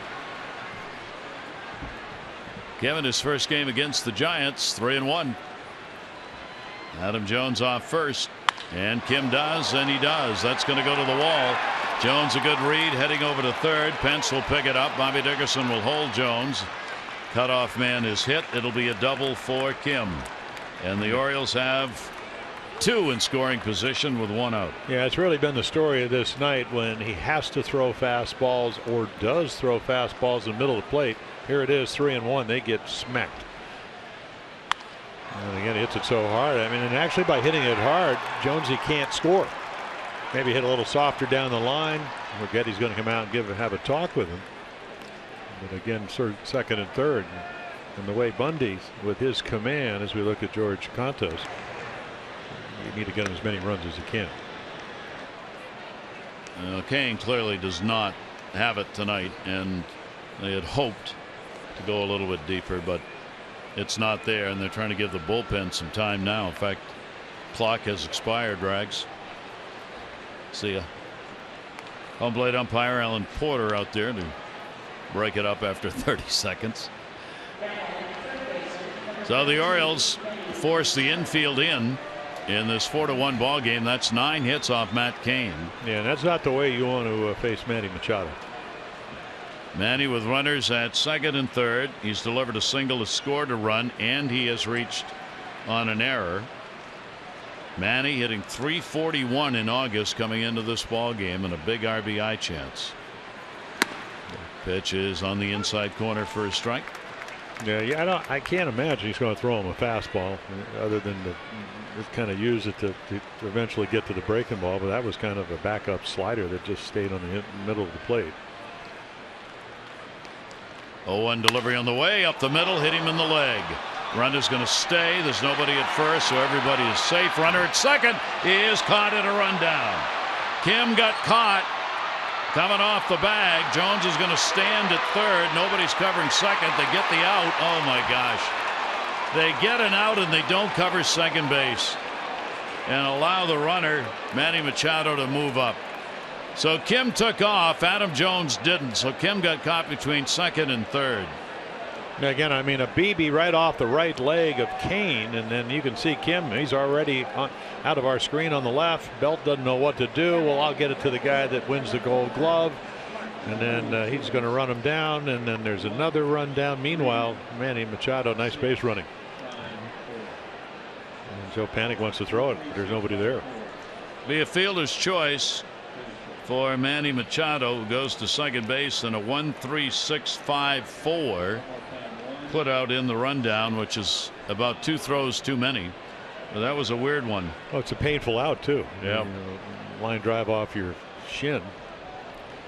So the Orioles still have 2 in scoring position, but they're 2 down. Mike Trumbo, his 33rd home run last time up, 2 RBIs. Base hit here, a couple more RBIs, and the pitch outside for a ball from Kane. So show him the fastball, try to get him out with a breaking ball. You got first base open. I'm not sure you'll pitch to the next hitter, but you're already down by 3. You cannot give in to the guy that already had a 2-run home run off you. 6 RBIs in his last 7 at bats. Wow. For Mark Trumbo, and the pitch is taken. 1 ball and 1 strike. The Orioles, strange inning here. They've had a walk, a double, fielder's choice, nothing across the plate, and 2 down. Kane, 1 ball, 1 strike. Delivery on the way, and he stays away from Trumbo. Now, did they give Manny a base hit? No. No? Fielder's choice. Even though Kim got to second and got caught between second and third? That was the ruling. Yeah. That could be changed. Yeah. Yep. Well, They actually, certainly weren't going to get him at first. Already at second, so. 2 ball, 1 strike. Delivery on the way, and that's fouled back. So Kane got one far enough away where he couldn't drive it. And a 2 ball, 2 strike count. Yeah, the home run came on trying to go in. 3-2. Didn't work. There are the most home runs in Major League Baseball.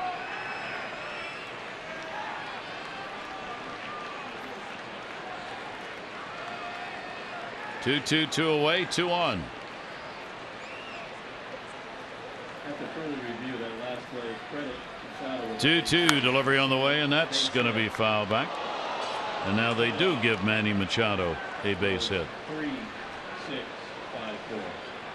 Yeah, So they give him a base hit, Yeah. and the putout's going to go 3-6-5-4. They'll take it even though it hit the pitcher. That results in the base hit, and then the play that continued 3-6-5-4 was the putout play. So a single for Manny, and the Orioles have 10 hits, and that'll be outside. And again, full count. Well, the last thing he wants to do is walk another guy or whatever, but you can't give up any more runs. I mean, you got to pitch like the game's on the line, because your game is on the line. You're gonna be leaving shortly anyway in National League ball. 3-2, 2 down. Jones and Machado, the base runners, and he came up and in, way up. So he equals his strikeouts, is high for the year with 7. Orioles will leave a couple in scoring position. They lead at 4-1.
Notebook to if this is the end page.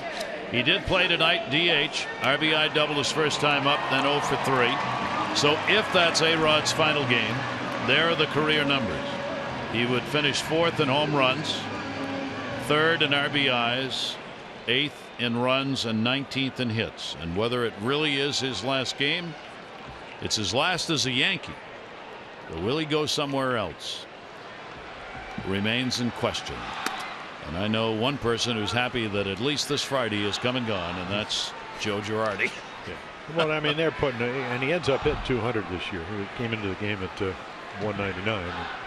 And now Joe can do exactly what he talked about, which is worry about winning. Yep. In between breaks, Danny Lee, who's the interpreter for Kim, had a long conversation with Buck Showalter. 1-1 delivery on the way. Danny, if we put you out in left field, can you handle it? Will you be okay? Said, no, I'm the interpreter. Talk to Kim. 2-ball, 1 strike delivery on the way, and that'll be foul back upstairs. Well, Dylan Bundy would like to get maybe a little bit, as the game proceeds, a little bit sharper fastball command. And then all of a sudden you can use your other pitches. And second time through the order. Buster Posey will take the pitch away. Posey that drew a walk, taken out on the fielder's choice. He actually had a leadoff walk in that second inning.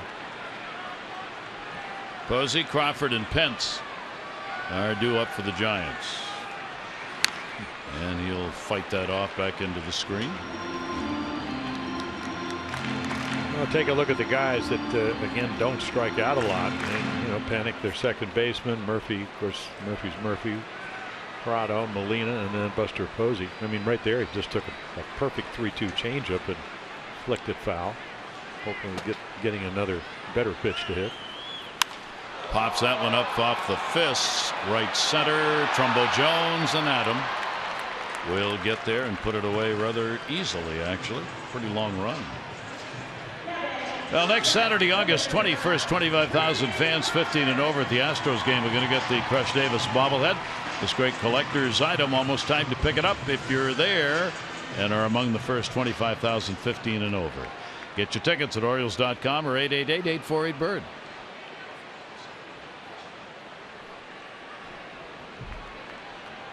Crush. Here's Crawford. And he will take the pitch for a ball. He was a strikeout victim his first time up. They had a couple of nice swings, and then it got to 3-2, and Dylan Bundy struck him out on a changeup. Again, a lot of 3-2 pitches tonight for Dylan. There's another changeup. Crawford has picked up 11 game-winning RBIs this year. He's been their leader in that department after 2015 season, in which he had only 8. He's really upped it, and he's upped his RBI numbers overall. Become a real potent force in the lineup. A little chopper back to the mound. Bundy patiently makes the play. Crawford retired. Here's our PNC minor league report. PNC for the achiever in you. Corbin Joseph, brother of Caleb. So again, some nice numbers. You can see now moving up to AAA. He hit 300. Not a lot of power, but then again, the minute you get to Norfolk, it's a pitcher's ballpark. And he's red hot. Here is Hunter Pence. And a strike called. Home plate umpire said he went after that one. 2 down, nobody on. Pence hit into a fielder's choice. His first time up. .390 World Series hitter in 2 World Series. 16 for 41 in World Series games, and a real big part of the postseason play and the wins as World Series wins for the Giants in the even years. Well, he's just a tenacious hitter. And when he's healthy, he's got power. It's been a problem last year, all kinds of things. He broke his arm in spring training and had wrist problems. This year it's the hamstring. You kind of think you throw him a breaking ball and you fool him, but he keeps the bat back about as well as anybody on this lineup. Told him before the game, I said, you got to stop hurting yourself. He's got a welt under that right eye. You see it when he turns towards you. Ball bounced up, hit him in the eye on a foul ball. I mean, really clunked him. Down to first base. That's over the bag. Fair ball. That'll go into that bullpen wall and ricochet. Trumbo has to come in to get it.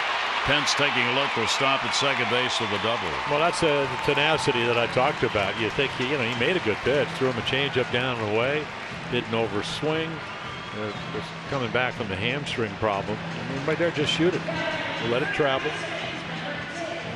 Almost like he thinks it's foul. Now all of a sudden he realized they call it fair, and he hustles himself into a double. 2-out double. Maybe the most unorthodox swing in the game today. Effective. He's very effective, but very unorthodox. Well, it's interesting if you watch golfers, maybe more so on the seniors tour. They have really, I mean, Miller Barber, what they call him, Mr. X, because the club went everywhere, but it got on plane. Well, that's what he does with his bat hit. Now an RBI opportunity and a breaking ball that's going to miss. He didn't go on that one. Nunez flied out to left field his first time up. And that's really what the Giants are about, especially in this ballpark. You think they're going to have maybe a breezy inning, and then you make a great pitch, and they just hit one over the bag. And now another base hit, and you're in trouble. Nunez will foul that one straight back. Big difference, as you would expect in this ballpark, for the Giants compared to what they do on the road. They are 11th in runs in the National League at home, while they are 4th in runs on the road. They're 14th in homers in this park, 7th when you go to the road. You got to pitch here to win and hope you can scrape in a couple of runs. Down the line, right field, and that is going to be foul. Eduardo Nunez came up with the Yankees, and we saw him when Jeter took a day off, he'd be your shortstop. He could play all over. And then when we saw him in Minnesota, he'd shoot balls all over the ballpark, did really well to right center field. You want to be really alert if you're playing first or second, because we'll hit the ball that way with the best of them. 2 down. Pence a big lead at second base. Dylan Bundy's pitch is going to be outside for a ball, so the pitch count continues to climb here as the count goes to 2-2. Well, it's just one of those games, and you have to remember he's only 23. This is his 6th major league start, but it's a game where maybe he doesn't have as good a command, and he's trying to aim it, trying to be perfect. 2-2. And that one in. He wasn't going to swing at it, then changed his mind. As he started, stopped, and then better go, and had enough time to foul it off. So hanging tough with the 2-ball, 2-strike count. It's a big potential run for the Giants down in this ball game, 4-1, being out hit 10-3. Another one the other way, foul. Providing souvenirs to the folks all over the ballpark tonight, Eduardo Nunez. Yeah, when you're a young pitcher, this is when you really need Matt Wieters to kind of maybe guide you. Okay, I mean, because he's seen Nunez hit. Where do we want to go? Now we're going to try to get him out. They tried away. They tried the hook. He didn't throw a good one. Fouled that off. Another extended at bat. 7th pitch will be coming. Timeout asked for, as Bundy took a little too long and Nunez got frozen in that position. Pretty much all over the place on the at bat. Again, the 2-2 delivery. Nunez waiting on it, nubs it. Bundy's going to get it. He'll make the flip and record the out. No runs, 1 hit, no errors, and 1 left on base. And after 4, the Orioles on top, 4-1.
providing innovative, high-value dental and vision benefits to area employers and individuals.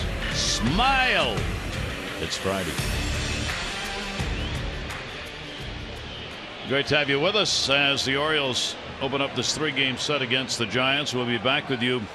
Night game tomorrow, different time though. 8:30 goes extra and 9 o'clock for the ball game. Kevin Gausman 3-9, Madison Bumgarner 10-7 in tomorrow night's game. And then a day game on Sunday. Chris Davis on a swing and a miss. Matt Cain back out there. Cain has walked 1, struck out a season high 7, equaling his previous high this year. Davis a base hit and was called out on strikes. Full shift on against him, and the pitch is taken away for a ball. The Orioles trying to even up the road trip. They are 3-4 on this trip so far. Chicago, Oakland, San Francisco, deep, and goodbye home run. Back into the second row the other way. Chris Davis delivers the long ball, and the Orioles have the home runs going off Matt Cain. That's number 24 and his 62nd RBI. And I know that his hitting instructor is elated as he goes the other way. One of his strengths. Haven't seen that lately. Got the hits in Oakland, a couple of 2-hit games, and then too many lefties can do that here. And I'm going to have a double switch right here with Bruce Bochy going to come out. So take a look right here. And again, Trumbo with a 2-run home run. I mean, it's not a horrible pitch, except who's hitting. His strength is out over the plate. He lets it travel. You have more time, and then he crushes it. Most guys, if you're lucky, you might get a double over the head of the left fielder. Home run. Davis chases Cain, the starter. For Kristen Boswell, Maryland lottery contestant. 500 more. For the Giants.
Record to 5-6, but runs into the Orioles home run bats. Trumbo with a 2-run shot, and then Chris Davis. George Contos will come on. He's got all 4 pitches. He's really pitched well for him. In fact, the whole bullpen has been lights out. 1 run in his last 15 innings. So Jonathan Scope against him will take the pitch down low for a ball. And again, not a hard thrower, but again, low ERA, knows how to pitch. Came over from the Yankee organization. In 2012, Chris Stewart, a catcher, went the other way. And that'll be popped up behind the plate. Posey back with room. Makes the catch. Yeah, ball usually comes back to you. Just kind of Willie Mays it. A little basket catch. Hoping it doesn't hit the screen. So Contos gets the out on the first man he faces. This is where their game since the All-Star break has dramatically improved, and that's the bullpen. It has made an enormous difference with the team not picking up runs since the break that the bullpen's been able to hold opponents. We'll see how they do in this one. Here's Matt Wieters' RBI double, a run scored, and he is flied out. Contos with the delivery to Wieters, and that'll be in there for a strike. Yeah, that's right, kind of where he tops out with a, with his fastball, 91, 92. He's got a little cutter off that, then a slider and a changeup. Pitched 4 days ago against Miami, a couple of innings, a walk, and 2 strikeouts against the Marlins. The 0-1 delivery on the way. Wieters started. Did he go? Nope. John Tumpane down at third. And a 1-ball, 1-strike count on Wieters. So a tough night for Matt Cain, who had won his last 3 starts. That will end here. It'll either be a loss or a no decision for the Giants starter. 1-1 delivery. Wieters chops it foul. Contos against the Orioles. Going to be the first look in his career that they've had against this right-hander. Some of the Orioles players have seen him around. Alvarez, Pierce, Reimold, Trumbo. Yeah, went to Northwestern, signed 5th round draft, picked by the Yankees, and then acquired by the Giants. 1-2 will miss outside. 2-ball, 2-strike count. So a 2-homer ball game so far for the Orioles. Trumbo's 33rd, Davis is 24th, as the big bats look like they may be heating up again in the middle of that lineup for the Orioles, starting with that game yesterday in Oakland. Way outside with it, and Contos works the count to what we've seen a lot of, 3-2.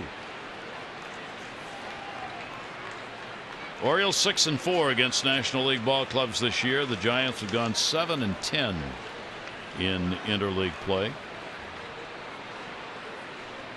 3-2 pitch, and Matt keeps it alive.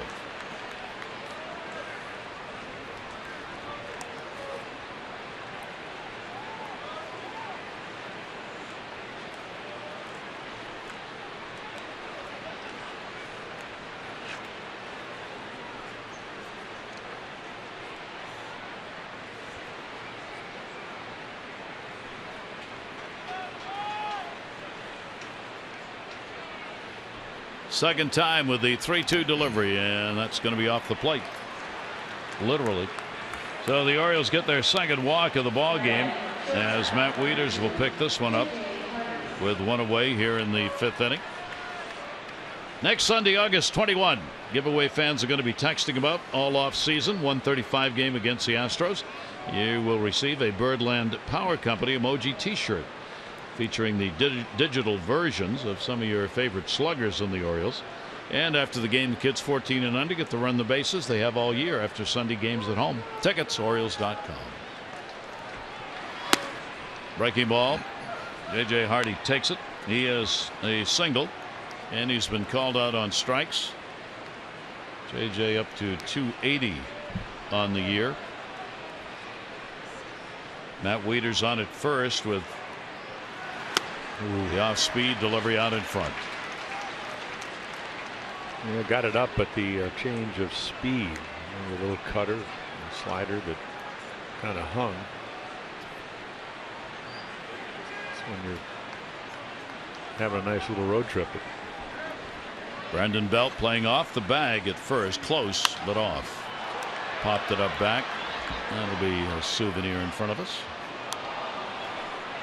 So JJ had a ball and 2 strikes. Hardy playing in his 34th game against the Giants. That's more than any other Oriole. A 209 career average against them. 220 in this ballpark. Matt Wieters, a couple of steps off first base, 1 away. 1-2 delivery, and that'll miss down low. Belt at first, really playing to cut off that hole between first and second. Well, the scouting reports will tell you that JJ will take it, and of course Contos is going, okay, 2-2. What can I throw to induce a ground ball? And JJ is hoping he gets something up at the zone. Belt moves off the bag quickly after that pitch. Wow. Knocked down at third. Gillespie and a double play. Gillespie to Panic to Belt. Gillespie just came in the double switch at third base. The Orioles pick up a run on one hit. Chris Davis 2 for 3 in the ball game, and this is 24th homer to lead off the 5th inning. 5-1 O's.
Major League Notebook on our East Winds page.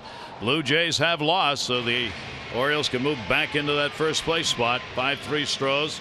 Encarnacion did deliver a 2 for 4, including a home run, so he is tied now with Trumbo with 32.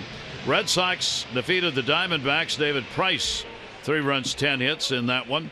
Boston 4 runs each of the first 2, and the Yankees came away with a win. They are indeed battling for that wild card spot. 6-3 over the Rays. Sabathia 3 runs 4 hits over 6. Longoria has been red hot over the last month, but not enough, and the Yankees continue in it. That'll be fouled away. Chris Davis, number 24, on the home run, and Trumbo picking up his 33rd. Yeah, so he still leads Encarnacion by 1. Who will be a free agent, at least unless they re-sign him, as will try. That's a lot of home runs. Trumbo, a 1-year deal. Unless the Orioles try to extend his contract. So there will be some home run bats out there on the free. And Batista also, who's hurt. He's been on the DL a couple of times for the Jays. Leaned into it. Pitch will be taken away. Well, Joe Panic again, the concussion. Got a curveball to hit. Started their 1-run rally with a single to right.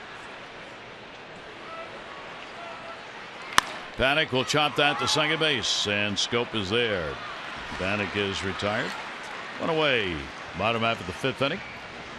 Upcoming schedule brought to you by Mile One Automotive, offering you 20 convenient locations throughout the Baltimore area. Visit the men's store or online at mileone.com. 2 remaining games on this road trip for the Orioles. Then they will get a day off as they will head home after this road trip, and then a couple of games coming up against the Red Sox, 4 against Houston and 2 against the Nationals in the next homestand.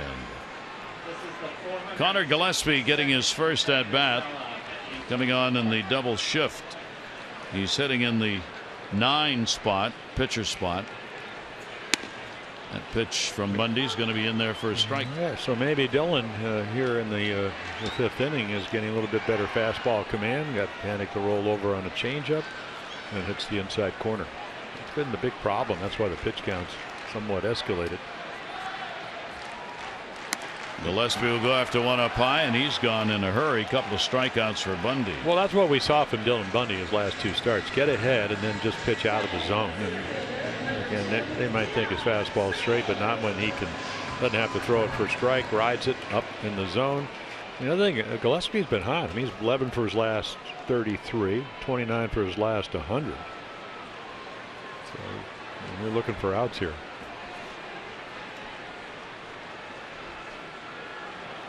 RBI double for Span, and he is flied out. Lone run for the Giants coming in the third inning after Panic led off with a single and came home on the RBI double by Span. 2 down, nobody on here in the fifth. Veteran Span, born in Washington, lives in Tampa now, Washington, D.C. 0-1 delivery to him up the middle, handled nicely by Dylan Bundy. Whips it over and gets the out. Another quick inning as he retires the side in order. Bundy gets it right where you want it, in the glove. 5-1.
Baseball on Masson, brought to you by Southwest. Transparency, low fares, nothing to hide.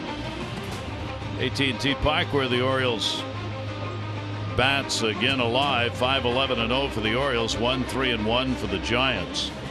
Dylan Bundy's gotten it done on the mound with a couple of walks and 2 strikeouts. Dylan Bundy will come to the plate third time, has struck out twice.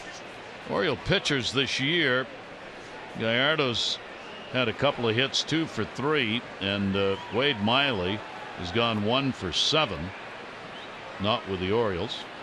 The other pitchers yet to pick up a hit, Bundy included, getting his first chance tonight. Gosman's had an 0 for 1, Givens an 0 for 1, Ubaldo Jimenez an 0 for 2, and Tillman an 0 for 2 for the Oriole pitchers who have hit this year. Bundy will take the pitch away. Contos on in relief of Kane. 5 runs, 11 hits in 4+ innings. Yeah, another guy that came through Tommy John surgery early in his career. When he was a starting pitcher for the Yankees in their minor leagues. Bundy will take it for his strike, 1 and 2. Yeah, he's got all the pitches, and then after the Tommy John, he kind of morphed him into the reliever and then traded to the Giants and done a nice job for him. 73 games last year. And the 1-2 pitch will be taken down low. There's the bullpen of the Orioles bunched down there at the far end. There is no, the bullpens are located in foul territory on the field. There is no bullpen area here. When you go to warm up, you go from the end of the dugout down the line, in the case of the Orioles in right field, to where the pitchers warm up, but you stay in the dugout. Same thing for the Giants. Ground ball back to the mound. And the underhanded flip retires Bundy. He'll be congratulated for putting the ball in play as he heads back. Race for October heats up at the ballpark. Birds take on the Jays. A 3-game series. Monday, August 29 it starts. Good seats are available in this playoff push for the American League East crown. Get your tickets at Orioles.com or 888-848-BIRD. smile. I hit it. A moral victory. And he ran it all the way to first. Richie Van Sells, Oriole trainer, saying, nice going. You know he's getting it the what for from his teammates there, especially pitchers. Adam Jones, 2 singles, a walk, has picked up an RBI. Another big night at the plate. One away here in the top of the 6th inning. Condo's pitch to him will be taken outside for a ball.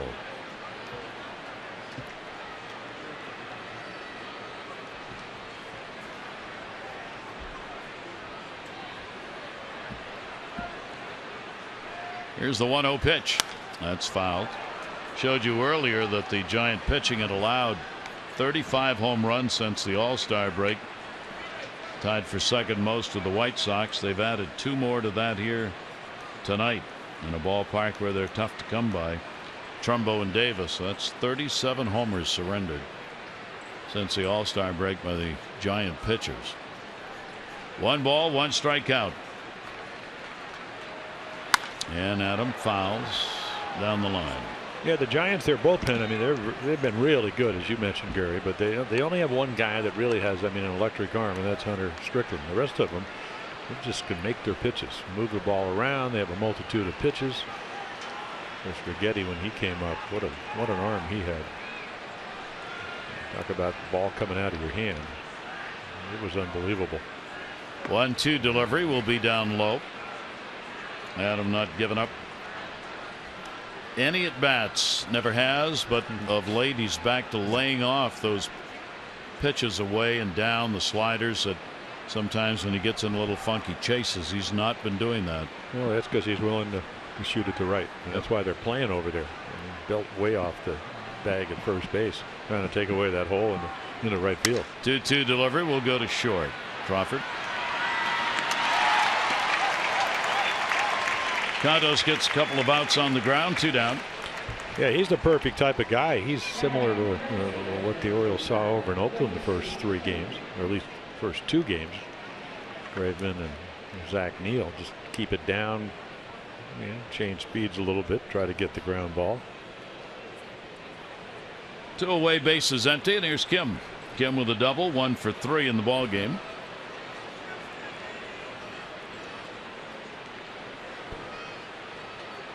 Contos with nobody on. Takes a long time. Kim asks for the timeout and gets it.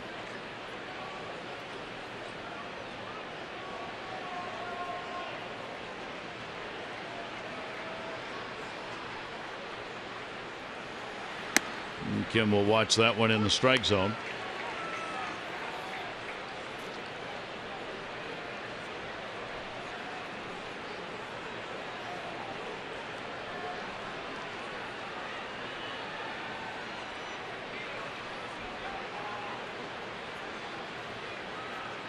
Right-hander's 0-1 delivery to him. Kim, a ground ball to second base. Comes up, panic with time, and a 1-2-3 inning. Orioles are retired. They've got the lead in this first of 3, 5-1.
To go bananas. After all, it is after midnight back home.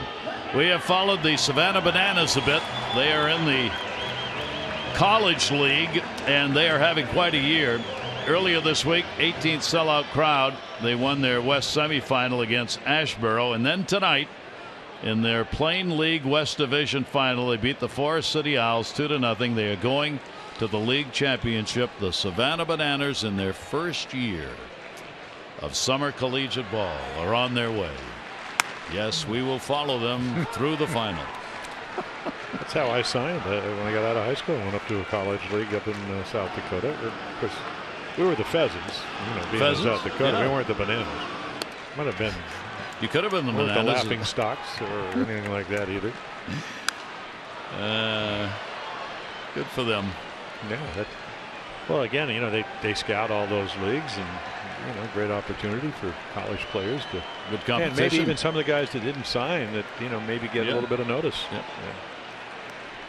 On Hill, aka Angel Pagan, has drawn a walk and he has flied out. Dylan Bundy, a couple of walks, couple of strikeouts. Orioles will get their bullpen. Well, it was a big inning because he's reaching kind of where his, he was 91 pitches, the most he's thrown in his 5 starts coming into the start number 6. So they're going to watch him very closely. The bullpen's pretty well rested. Gibbons pitched a couple of nights ago. Pitched well over in Oakland. 1-ball, 2-strike delivery on the way, and that's going to go to third. Nice play, Manny Machado off the shoe tops for the out. 1 down, 6th inning. Follow Orioles baseball live at the MLB.com at BAT app. Up to the moment, any moment. Game day, live game video, highlights, StatCast, news, and more. Download it. MLB.com at BAT, the #1 app for live baseball for your phone or tablet. Yeah, you see how good the Orioles defense is. I mean, that's a typical play. You're thinking maybe a line drive off the bat if you're pitching, and the next thing you know, it's a line drive into the glove of Manny Machado. And the pitch taken up high. Belt has hit into a double play, and he is flied out. 41,479, 41,479 here in the ballpark at AT&T, and that's why you have a catcher protecting the catcher in the bullpen. Ball went right down there, and if it had gone through, he would have caught him right on the backside.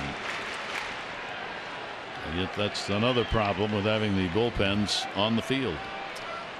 1-1 delivery on the way, and goes after one up and away. 1-2. Well, at least they do it a little different than Oakland. In Oakland, the pitchers would be where the catcher is, and he'd have his back. Here, at least if you're a pitcher, you get to see your catcher take one off the rear end or the back. And swing, and foul tipped into the mitt. Bundy gets the strikeout. That'll be his third. Well, Dylan Bundy, I mean, he struggled early on with his command, and here comes Buck Showalter. But this is why he is such a special young pitcher at 23. And he's just completely. I mean, he used changeups and not as much as curveball. Now all of a sudden, in '94, he's throwing strikes. Meanwhile, this team has gotten a 5-1 lead. So now it's up to the bullpen. Certainly a chance to win tonight. Another great performance as he gives up only a run on 3 hits.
again, I mean, trying to make it 3 really outstanding performances in a row. Struggles early, good changeup right there. Crawford down, rides the fastball right out in the zone, gets Belt for his last out. It will be the 17th out he's able to get tonight, so only 3 hits. The Span double scores the 1 run, maybe again a little wilder, so the pitch count maybe not as many strikes as normal.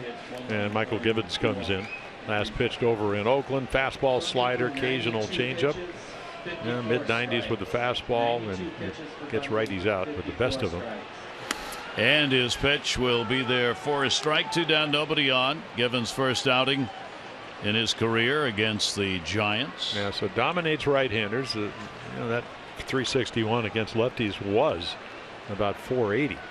Posey will take the pitch and a strike on the outside corner, and he just stands there in dismay. Well, he doesn't like that. It looked like it was a strike. It's been a kind of maybe a vacillating strike zone tonight to some degree, but like you said earlier, Gary, he won't be not taking anything close down and away. Except that ball's not even close to being a strike. Kind of a wasted pitch.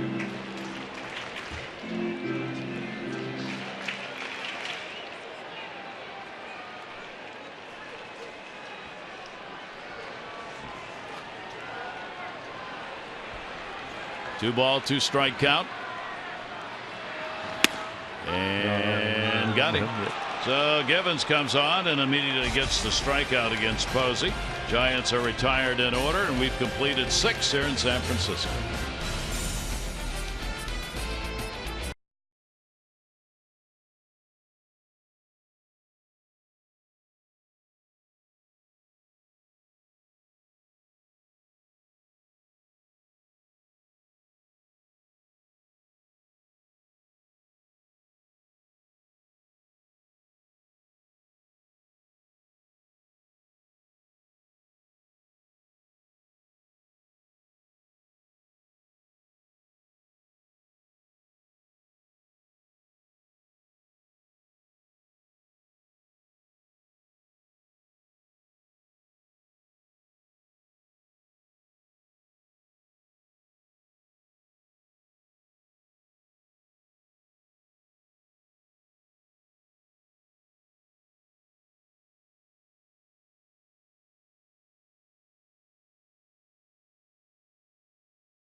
On Masson, brought to you by PNC Bank, for the achiever in you, and by Navy Federal, proudly serving the armed forces and their families for over 80 years, federally insured by NCUA. Beautiful skyline, home of course of a couple of great bridges here, Golden Gate rather, and a lovely night. How about the new Bay Bridge? Yeah, it's beautiful. New Bay Bridge open, the old one being torn down. Manny Machado coming up. The Orioles 5-11-0. They have left 6. The Giants are 1-3-1. They've left 3. Manny will go after it and foul it away. Already 2 hits, reached on an error. Andy has scored a run. For Dylan Bundy now, as he comes out of the ball game, chance to get his 6th win. 23-year-old, if he can get it here tonight as a starter, will be 4-2, and he has again improved his ERA. Manny will go to left field. Pagan. As a starter for Dylan Bundy, his ERA's dropped down to 2.76, and his overall ERA is now at 2.93. Well, I told you what Art Stewart, who a longtime scout for Kansas City, said along with Gooden, he was the best high school pitcher he's ever seen. I think we saw a little bit of, stuff and curveballs and changeups. You can talk about that all night long, but how about the fact he didn't have his best command, and he just figured out a way to get it done tonight. Third inning was the only one where he ran into trouble, really. I mean, he had some long counts in other innings, but he gave up 2 of the 3 hits in the third. Spans doubled. Panik had the leadoff single and scored, but I mean, just dominating again for Bill and Bundy. And he made a great pitch to get out of it. He got the Belt double play. You know, good fastball down and away. Brandon Belt hit it to second base, and you just don't do that with the Oriole infield. They turn 2 with the best of them, and you're out of the inning. Mark Trumbo delivering his 33rd home run in the third inning, 2 RBIs. Machado had reached ahead of him with a base hit. 1 for 3 in the ball game. Matt Cain, the Giants starter, 5 runs, 2 home runs, 11 hits, and 4+ innings. Trumbo will take it. It will be there for a strike from Condos. Yeah, there you go. The hibachi's It is going. a barbecue, yeah. yes, indeed, right out there with the You wind want blowing. you want that on somebody else's pontoon boat, don't you? Yes, that was a kayak, wasn't it? 2-1 delivery on the way, fouled off. It's not easy to have a cookout on a kayak. I mean, A cookout on a kayak. look at this. I mean, even if you tie them together, it's still a bit of a problem. If you flip that burger too high, baby, some sea lion's going to have a mighty fine meal. Look at the wind blowing the American flag. Blowing the flame. 2-ball, 2-strike count. Out there to retrieve balls in McCovey Cove. There have been 70 home runs hit in McCovey Cove since 2000. And an argument on the call. Trumbo Don't get thrown out. Well, I mean, there's been a lot of questionable pitches for both sides. They've been a lot of look backs, and he thinks it's low, and it probably will. He's a big guy. You got to get your pants higher. I'm gonna have to talk to Mark about that tomorrow. Put the pants up. I mean, they're trying to encourage umpires not to call this pitch. I mean, look at the glove come back up. It rather obvious that it was a little bit under the zone. It's where it crosses the plate. We know that. Yeah. When I was pitching, I did. Yes, of course you did. Here's Chris Davis, and the pitch will be taken away. Chris delivering his home run in the 5th inning. He's had a single, homer, and a strikeout. Now 24 in the year, and a very solid 62 RBIs for the Orioles. Giants go into the shift.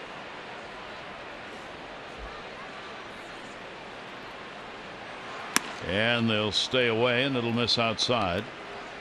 Chris has had 1 home run against the Giants, and it came here in this ballpark. And Chris has, in his career, gone 3 for 20 prior to tonight. Now he's added another. He's had 5 hits, 23 at bats, and 2 home runs against the Giants. And the 2 homers have been hit here. Yeah, well, you keep pitching them away, and he'll hit a couple more. I don't know about tomorrow with Baumgartner. Got a 2.20 ERA. 3-0 delivery. Condos will miss. So 4 straight out of the strike zone. And here in the 7th, the Orioles get a base runner. This copyrighted telecast presented by authority of the Orioles may not be reproduced or retransmitted in any form, and the accounts and descriptions of this game may not be disseminated without the express written consent of the Orioles. Second walk surrendered by the Giant right-hander. And that will give an at-bat to Jonathan Scope. Double and a run scored in the 2nd inning has sent struck out and popped out. Giants will get their bullpen going again. 2 down, and Scope chases 1 away. Yeah, when you're trying to pull the ball, that's a tough pitch to hit. And when Jonathan is letting the ball travel, Javi Lopez, the veteran lefty, gets loose, lets it travel, and then all of a sudden right field becomes an option. Otherwise, your swing's already finished. That's going to go to short, right to Crawford. No runs, no hits, no errors, 1 left. 7th inning stretch time from San Francisco.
Fog.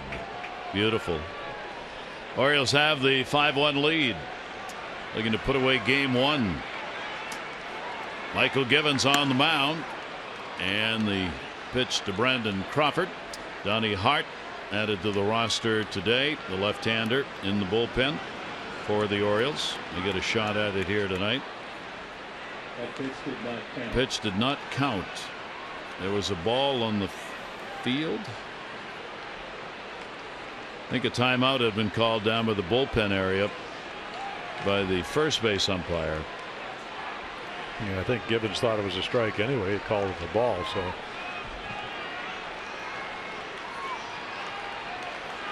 And that one's taken down low for a ball. Crawford has struck out and he is grounded out.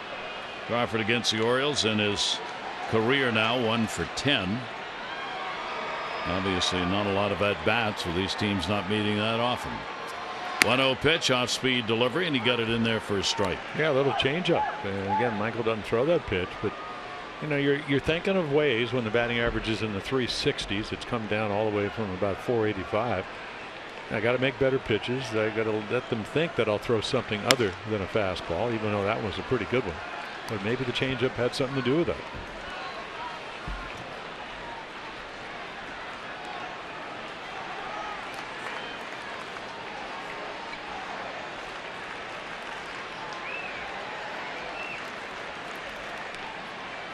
And he'll take a swing at that one, well located, down and away at 95, and a couple of strikeouts for Michael Givens. Well, Bruce Bochy, who manages the Giants, said, "Hey, you know," I said, "your bullpen's really pitching well." He said, "Well, how about yours?" And Givens has been a big part of it. I mean, it's a perfect pitch. You know, and again, the changeup early in the count, it you know, Crawford goes, "I didn't know he had that." I don't know if he's thrown one in the last 2-3 weeks, but he threw a perfect one, and it sets up all his other pitches. Wow. Givens, of course, leads the Orioles in strikeouts, or second in the Orioles in strikeouts, and 7th in the American League. He's now got 67 strikeouts. 1-0 count and another ball on the field. And they're booing Donnie Hart, or maybe the catcher. Hart warming up, has had 2 get away. Left-hander slings it, and the angle it comes in at, when it gets away, it ends up out on the field. Hunter Pence, a double his last time up. Fielder's choice, and the only other at bat he's had in the ball game. Pence came in a .400 hitter with 1 home run against the Orioles. He's extended his hit streak to 10 games.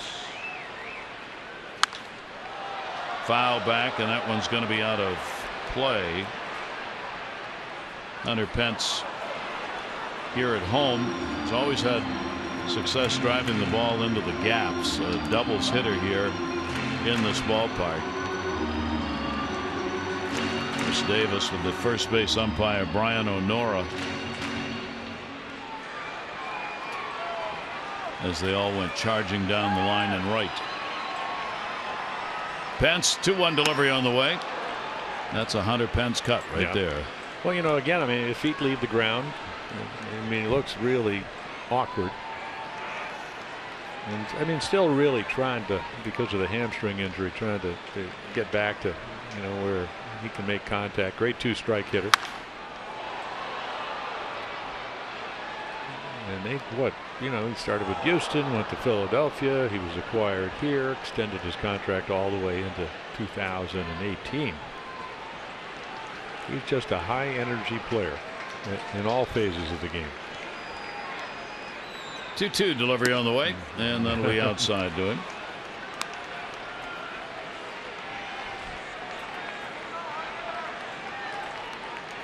Another extended at bat, another 7-pitch at bat at least to Hunter Pence, and he'll put that one over near the seats and out of play. Pitcher due up next in the double switch that we had earlier. So Bruce Bochy's got Blanco out in the on deck circle to pinch hit for Contos, and he's brought his bullpen reliever in. 3 ball, 2 strike count. Yeah, other than Trevor Brown, that's their last regular player. Center field. Adam Jones. He's got it. Pence is retired, and there are 2 down. We'll be with you again tomorrow night. Game 2 of the 3-game set. Kevin Gausman on the mound against Madison Bumgarner. Our coverage on MASN 2 at 8:30 with those extra, presented by Jeep. Game coverage will be at 9. All the access you need right here on MASN. So Madison Bumgarner, terrific pitcher. You can see the low ERA. I mean, he's up there in the leaguers. And then Kevin Gausman still looking for that elusive road win. Maybe it'll take a start against Bumgarner to do that. So Givens works an inning, retires all 3 face, couple of strikeouts. We'll get to see the left-hander, Donnie Hart. Number 58, Donnie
Hart. So Donnie Hart, again, you could see, hadn't given up any runs. This will be his 4th appearance. Just called up from Triple-A Norfolk, where he pitched in 40 games and actually pitched very well for him. Left-handed specialist, and then again, former infielder in college. So again, he made that play look pretty easy. Fastball, really kind of a slurve.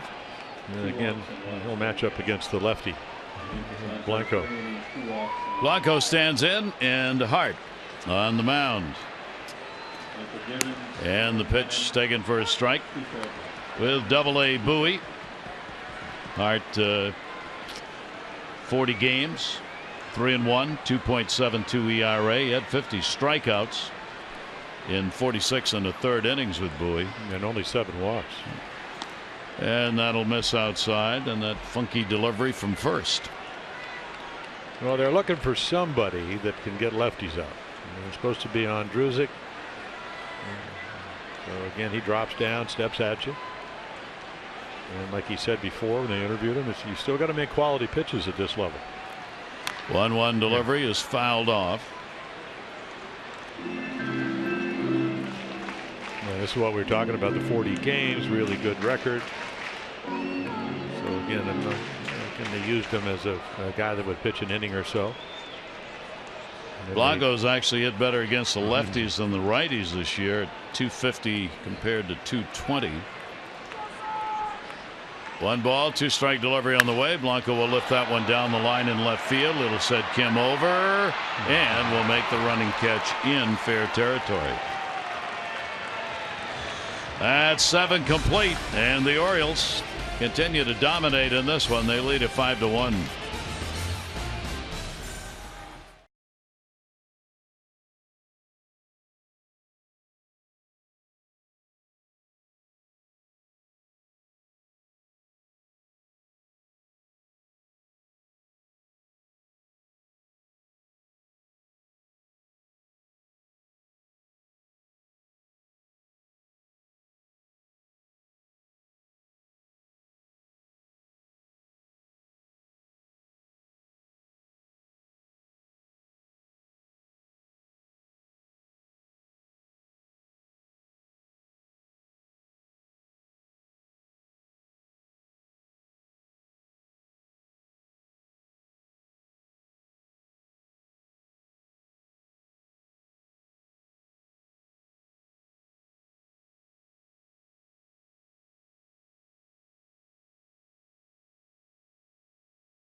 2 in a row. Wieters with a double after Scope's double. The Orioles get a run, and then Adam Jones will make it 2-0. Trumbo with a runner on, 2-run shot, home run number 33, and then Chris Davis, home run number 24. Last one's the opposite way. And those are your Geico game highlights. 15 minutes could save you 15% or more on car insurance. Visit geico.com for a free rate quote. Jake Peavy comes on. Started most of the year.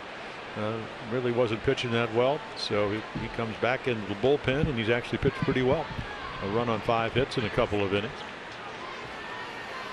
35-year-old veteran of 15 major league seasons. That's foul just outside the line. Matt Wieters. Yeah, so high ERA, more hits than innings pitched. Doesn't walk a whole lot of guys, one every 3 innings. The velocity's gone down. I mean, he cuts it, turns it over. I mean, the great thing about Jake Peavy, you're getting everything he has. And again, he's had all kinds of arm injuries. Originally came up with San Diego, was one of the hard throwers. Really throws everything out there. Wieters an RBI double. He's drawn a walk and he is flied out. And Matt will take the pitch inside for a ball. Peavy was 5-9, ERA 5.5 in 25 games this season. Coming out on the mound as a starter, replaced by Matt Moore, the left-hander, when he was picked up. He had only 1 career relief appearance prior to this year, and that was way back in 2011 with the Chicago White Sox. Peavy with a 2-1 pitch, and Wieters will fight that one off. Hardy and then the pitcher spot. He's got that little cutter, and with the Red Sox in 2013 when they won the World Series, with the Giants in 2014 when they won the World Series. 2-2 delivery on the way, and Matt will go into shallow right field. Joe Panik is there, will make the play. 1 away here in the 8th inning. For every Orioles walk, Care First Blue Cross Blue Shield contributes $50 supporting Be More for healthy babies. 332 walks, $16,600. Care First Blue Cross Blue Shield encourages each of us to take that first step towards a healthier and more active lifestyle. J.J. Hardy with a base hit into a double play, called out on strikes. And Peavy's pitch to him will be taken for a strike. J.J. now at 279 on the year. Orioles with a 5-1 lead. They jumped out early in the ball game. 2 runs in the 2nd inning, 2 more in the 3rd, and then added the home run by Chris Davis in the 5th, and have really dominated this ball game. Giants run came in the 3rd. Peavy's delivery is going to be down low in the dirt. 2-ball, 1 strike count on JJ. Good news for the Orioles. The big bats and the home runs. Trumbo, Davis, Matt Wieters extra base hit. Jones still hitting at the top. A couple of singles and an RBI.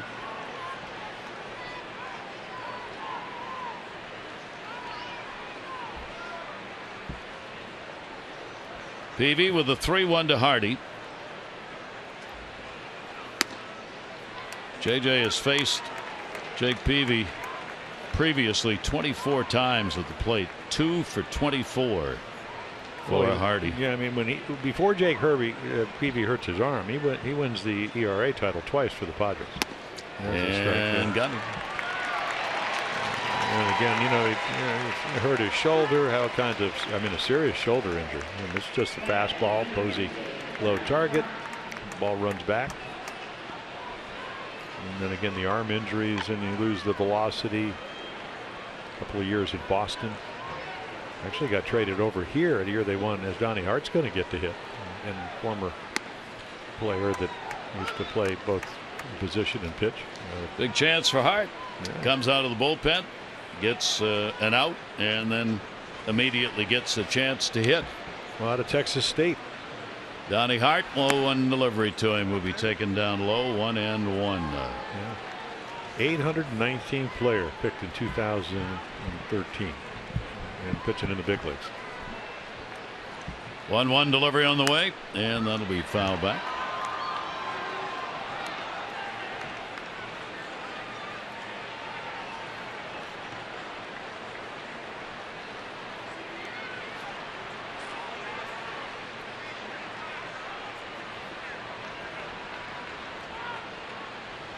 Peavy's 1-2 delivery taken by Hart. So Peavy comes on, gets a couple of strikeouts, retires the side in order. We go to the bottom half of the 8th inning with the Orioles on top 5-1.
Yellow light.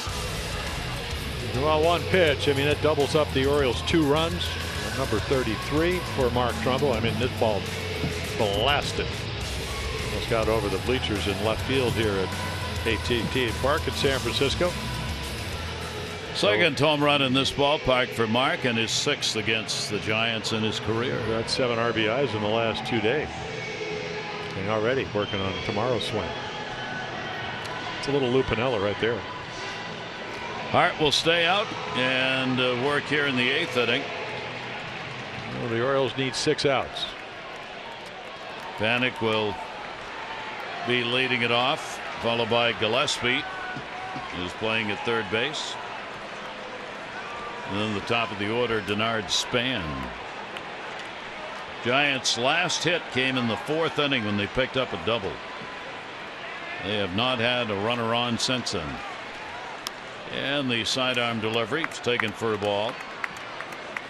10 in a row have been retired by Bundy, Givens, and Hart.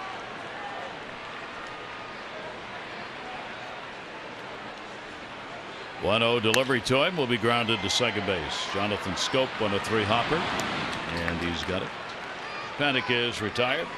Let's take a look at Major League Notebook on this date in baseball history. A couple of notes for these two teams. In fact, the Giants honored their longtime fan Robin Williams with a moment of silence. The day after he had passed away, that was back in 2014. They ran a clip from the movie Mrs. Doubtfire here on the big scoreboard.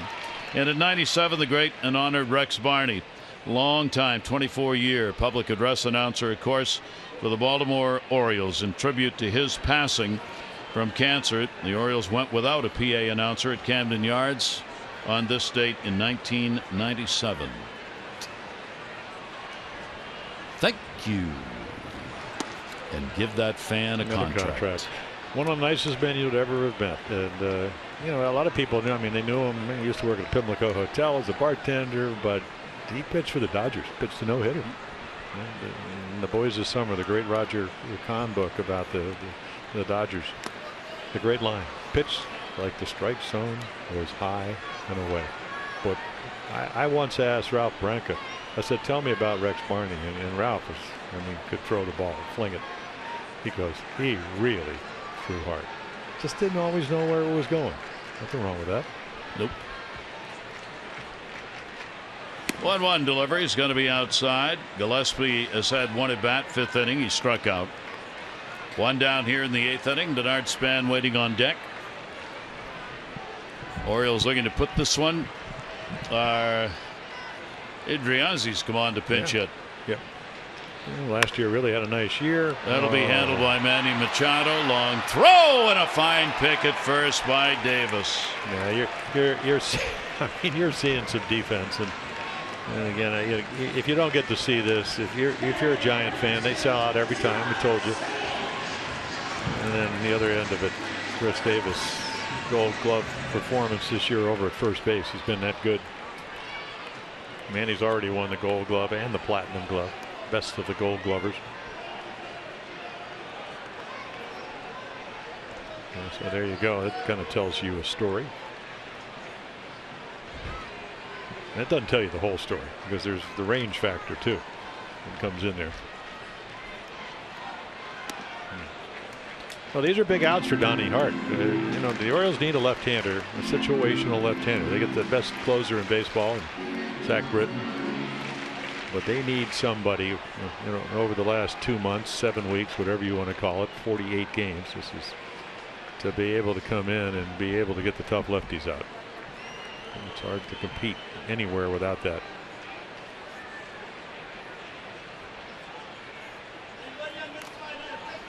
Off the mask.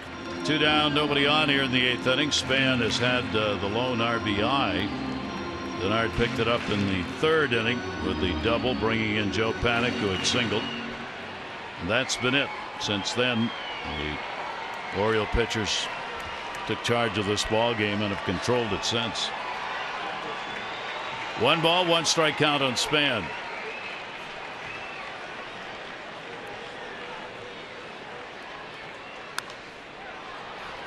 Again, hanging in on that tough delivery. Yeah, and it wasn't like the Giants were out of this game. When Span hits the double in the 3rd, it makes it 4-1. They were leading 4-0, and then Pagan walks, and then Bundy made a terrific pitch to Belt to get a double play ball, get out of the inning. The Orioles had another run, and that's where it stands. Yeah, I just kind of looked at Gary the way he reacts, and you see all the tough lefties. Javi Lopez, certainly the veteran out in the Giants bullpen. You almost get a 2-part swing. He's trying to stay back, trying to pick the ball up, trying to time it. It's not always easy to do.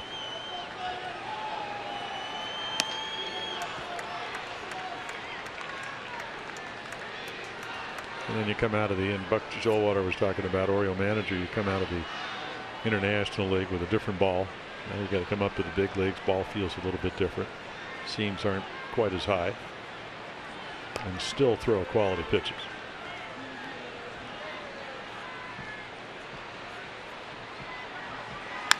Two chopped to the middle. Handled by Hardy. A lot of speed, so he gets it over there in a hurry. So the Orioles shut them down. A 1-2-3 inning. We go to the 9th, and the Orioles on top, 5-1.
Brought to you by Southwest. Transparency, low fares, and nothing to hide.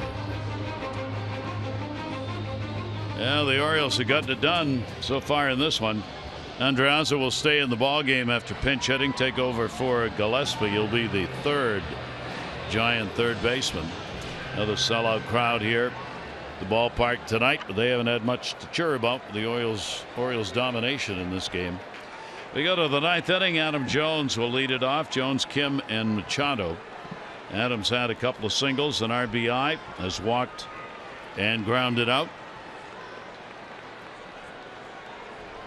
Orioles will keep their bullpen active. Not so much the score of the game now for the bullpen, but just who needs work.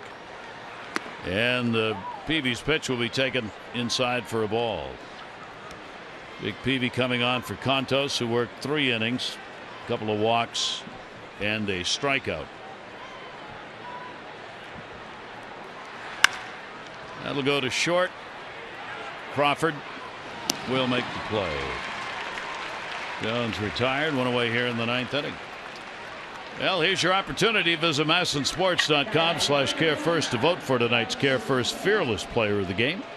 Live fearless with a name trusted for over 75 years. Care First Blue Cross Blue Shield. Trumbo with a big 33rd home run. Davis 24th. Wieters RBI. Jones RBI. Pitch is taken away. And so Kim has had a double, 1 for 4 in the ball game. Kim and then Machado will be due up against Peavy. Yeah, they got the 7 hits in about 10 batters in the second and the third inning. That turned this game right around. And then the next inning, he had another solo shot by Davis. Sustained offense. Something we didn't see first 3 games in Oakland. 2-0 delivery put up in the air to the biggest part of this ballpark, where it will be called for by Span, who makes the catch.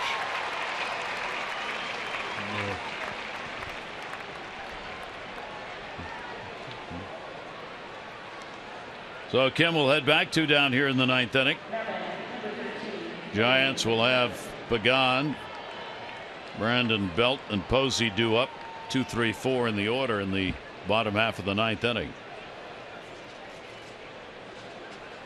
A lot of the 41,400 plus not believing it's going to matter have already left. Down the line, and that will be off the facade for a foul ball by Machado. 2 singles in the ball game, 2 for 4. Reached on an error and flied out in the other 2 at bats. A couple of singles. Came in ahead of Trumbo's home run in the 3rd inning.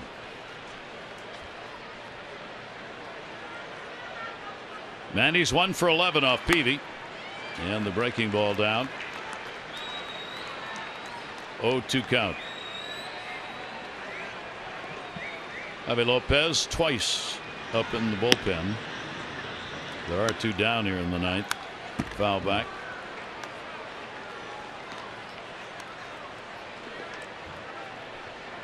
Donnie Hart getting his appearance in here. Dave Wallace, pitching coach. Oh, he did a nice job. He comes in and gets outs.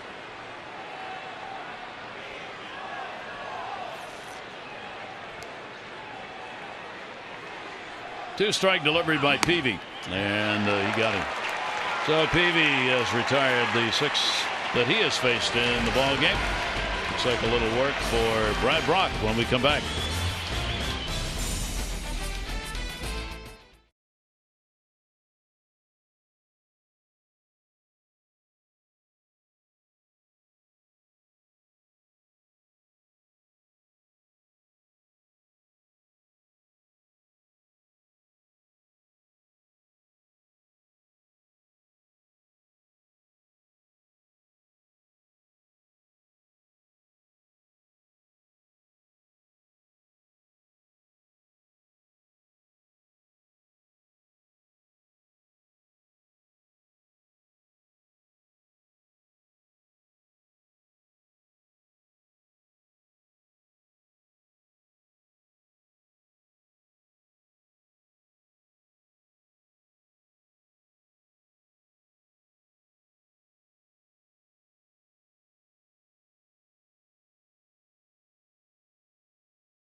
Deal for Mark Trumbo as we go to the bottom of the ninth inning. It's Brad Brock, all-star, made the all-star team for the first time in his career. Terrific first half. Struggled a little bit. You were with us early on. Gary Thorne did the interview with him. Talked about, maybe the legs got a little bit tired. So pitched the other night in Oakland and actually threw the ball well. So he feels like he's back on track. Righties, big trouble. 0.79. Fly ball pitcher. Keeps the ball in the ballpark. And he's got 3+ pitches. Fastball, slider, changeup. Orioles 3 outs away from a W. Pagan 0 for 2 and a walk in the game. Bundy looking for the win. A run on 3 hits, 5 2/3. Givens worked an inning at 2 strikeouts. And Hart an inning and a third and retired the 4 batters that he faced. So the Orioles bullpen has done a tremendous job, along with the starter in this one. There's Zach. Well, you need 3 outs. You've got a 4-run cushion. Gets the 3. Zach comes in. Brock's pitch will be taken down low. Man, he should be taken here. I don't know if he will be. You never assume it, but you got to throw a strike.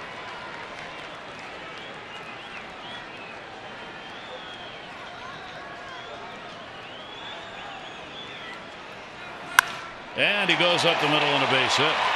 So yeah, that's Pagan's on. Yeah, that's the result. And he said you try to go full tilt for an inning, but you don't want to get behind hitters, and you know what the score says, and you don't want to walk them. So you a little bit more of the middle of the plate, and all of a sudden, who you're trying to get out becomes better hitters. He's looking fastball. He gets fastball, and then terrific swing. 10-game hit streak for Angel Pagan. And the first hit they have had since the 4th inning of the ball game. Oriole pitchers had retired 13 in a row before that base hit. Brandon Belt, that's going to get away, and down to second base goes Pagan, which takes away that ground ball double play chance. Well, the Orioles went in the late innings yesterday, the 9th inning, and it ended up 9-6 with the bases loaded. And that's why Britton is getting loose down here. It's the changeup. This will take the double play out of order. Break for the Giants. So you're looking for outs. 3rd wild pitch this season by Brad Brock.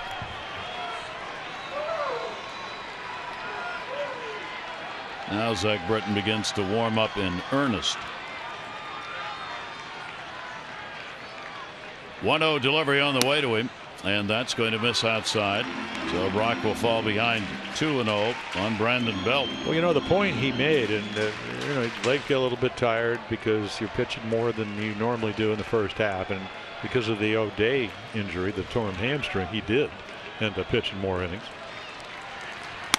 And everything's a little bit out of whack, and there's a kind of a borderline pitch that they think was high. Because they're looking for base runners. The Orioles are looking for outs. It's that simple.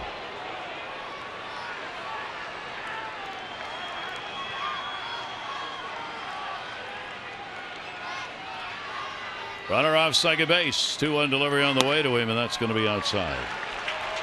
So he falls behind, entering dangerous territory.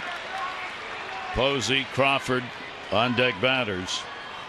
Pagan down there at second base. It's about the guys behind him that matter now.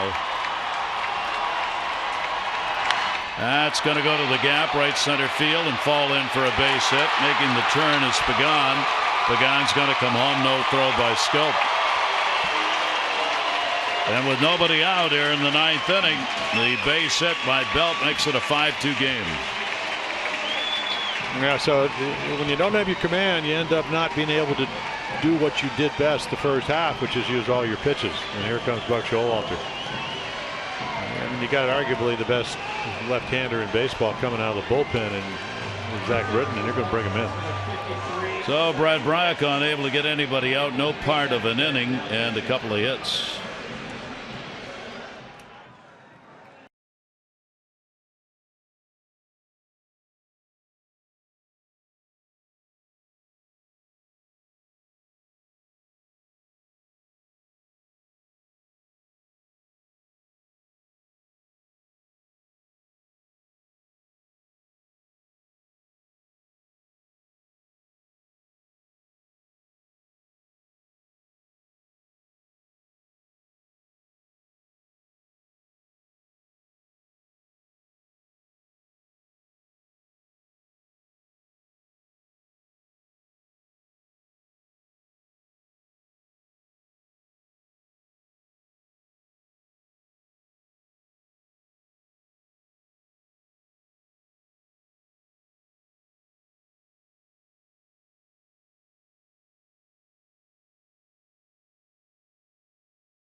Zach Bretton, 35 out of 35, 39 consecutive scoreless appearances.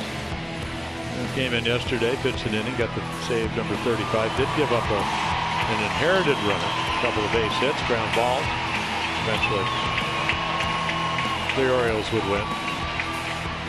So they get it up early enough. And again, sinker baller, occasional slider. Did get it an out yesterday on a breaking ball. Doesn't throw it very often. Buster Posey, a runner at first base. This is Britton's first appearance against the Giants in his career. Well, there they are. I mean, glowing numbers. The righties, lefties. That average was 135 yesterday. Went up with that base hits. Posey's had a walk. He has flied out and struck out. Brandon Belt on at first base.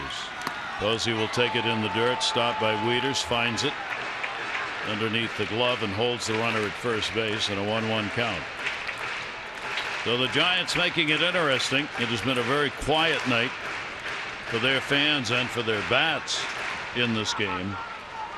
I mean, they still have only 5 hits, being out hit 11-5, but they made it a 5-2 game.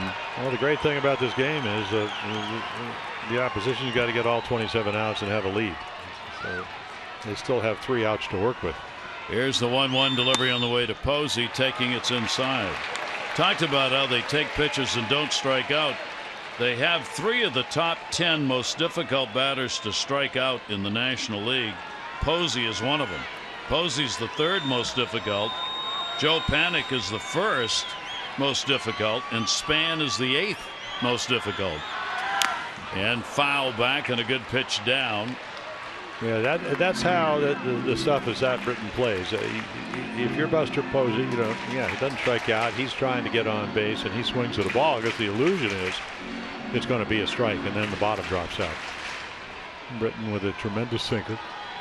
We would love to have a ground ball at one of his infielders. Turn it over play. 25 pitches thrown in the ball game yesterday. 4th high in the year for him. So coming right back after that performance in this game with nobody out in the 9th inning. 2-2 delivery, and Posey fights it off. So Zach with a count at 2 balls and 2 strikes. Crawford waiting on deck. This San Francisco team 8-16 since the All-Star break. Worst record in the majors. Coming back home for this 10-game homestand. Would like to get it going with a comeback win here, and the Orioles, a victory moves them back into first place ahead of Toronto. 2-2 delivery on the way, and he got him. Ate him up. Did he tip it? No. Well, Posey said he did. Yeah, he's saying he thinks he fouled it off, and Alan Porter, it's not one of those plays I don't believe that you can challenge. Can ask for the other umpires to help, but I think that's about it. That's going to bring the skipper out. Suppose he continues to talk to Porter. Bruce Bochy makes his way out. So he can't argue balls and strikes, but he can ask him, are you going to check with anybody else? And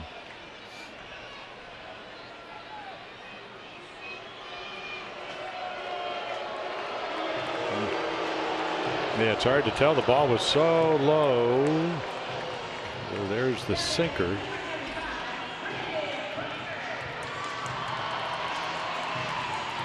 I think he hit the dirt. Doesn't look like it. No. So it's a strikeout. Posey is gone. There's 1. Crawford has an 0 for 3. He has struck out twice and grounded out. Brandon Crawford with a runner at first. 1 run in here in the 9th inning. And the pitch will be away for a ball. Like you said, he's another guy that hits lefties real well. Higher batting average against left-handed pitchers than righties. And of course, Zach Britton's not your normal left-hander. 1-0 delivery to him. That's going to miss. 2-0. Well, all the Giants know is that if they get another runner on, Pence with home run power could tie the game up with 1 swing. And that's exactly what they would like after trailing 5-1 coming into this inning. 2-0 delivery on the way, and a swing and a miss. 2-1. Zach seemingly over the last few appearances is so confident about being able to throw strikes that he's not bothered by going behind 1-0 or even 2-0, trying to get hitters to chase early, and then comes back. 2-1 delivery, this time outside, and a 3-ball, 1-strike count. Yeah, I think it's, I mean, to me, it's almost humorous because it's not the way the game works. But a lot of people say, well, just don't swing against that. But most of the balls he throws end up, because of the great sink, end up out of the strike zone. It's just not the way the game works. You know, hitters go up there, they think it's going to be a strike, and then it isn't. 3-1 delivery on the way, and a ground ball towards Scope. He'll go to first, get the out. Down to second base goes Belt. The important thing is there are 2 down here in the 9th inning. So 1 to work with for the Giants as Britton comes back on Crawford retiring. That'll be Hunter Pence, a double, 1 for 3 in the ball game.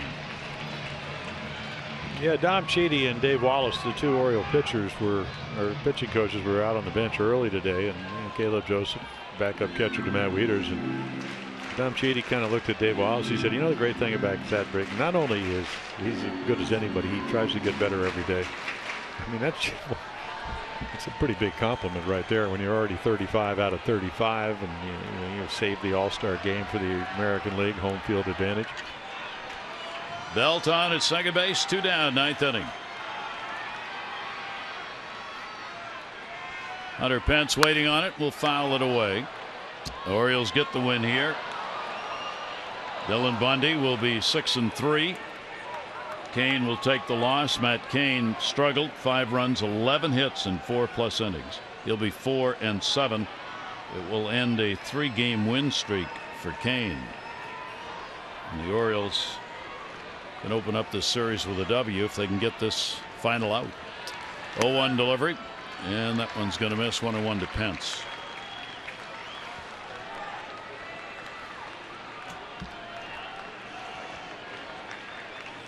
And Zach, of course, looking to remain perfect in the save department.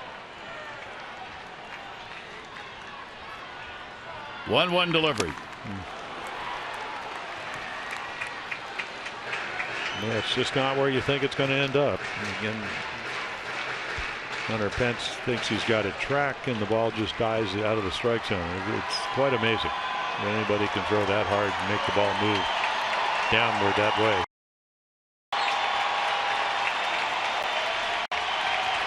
Britton with a 1-2 delivery. Pence takes it. And it'll even up the count at 2 balls and 2 strikes. Hunter Pence trying desperately to get on to join Brandon Belt and bring the potential tying run to the plate here in this 5-2 game in the 9th inning.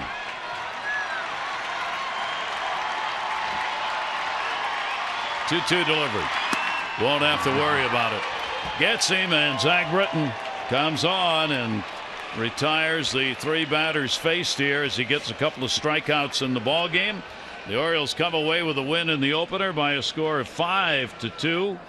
The win does go to Bundy, 6-3. Kane the loser, he is 4-7, and the perfect save route continues for the Orioles closer Zach Britton. Join us again for Game 2 tomorrow. Kevin Gausman on the mound against Madison Bumgarner. Our coverage on MASN 2 8:30 O's Extra presented by Jeep.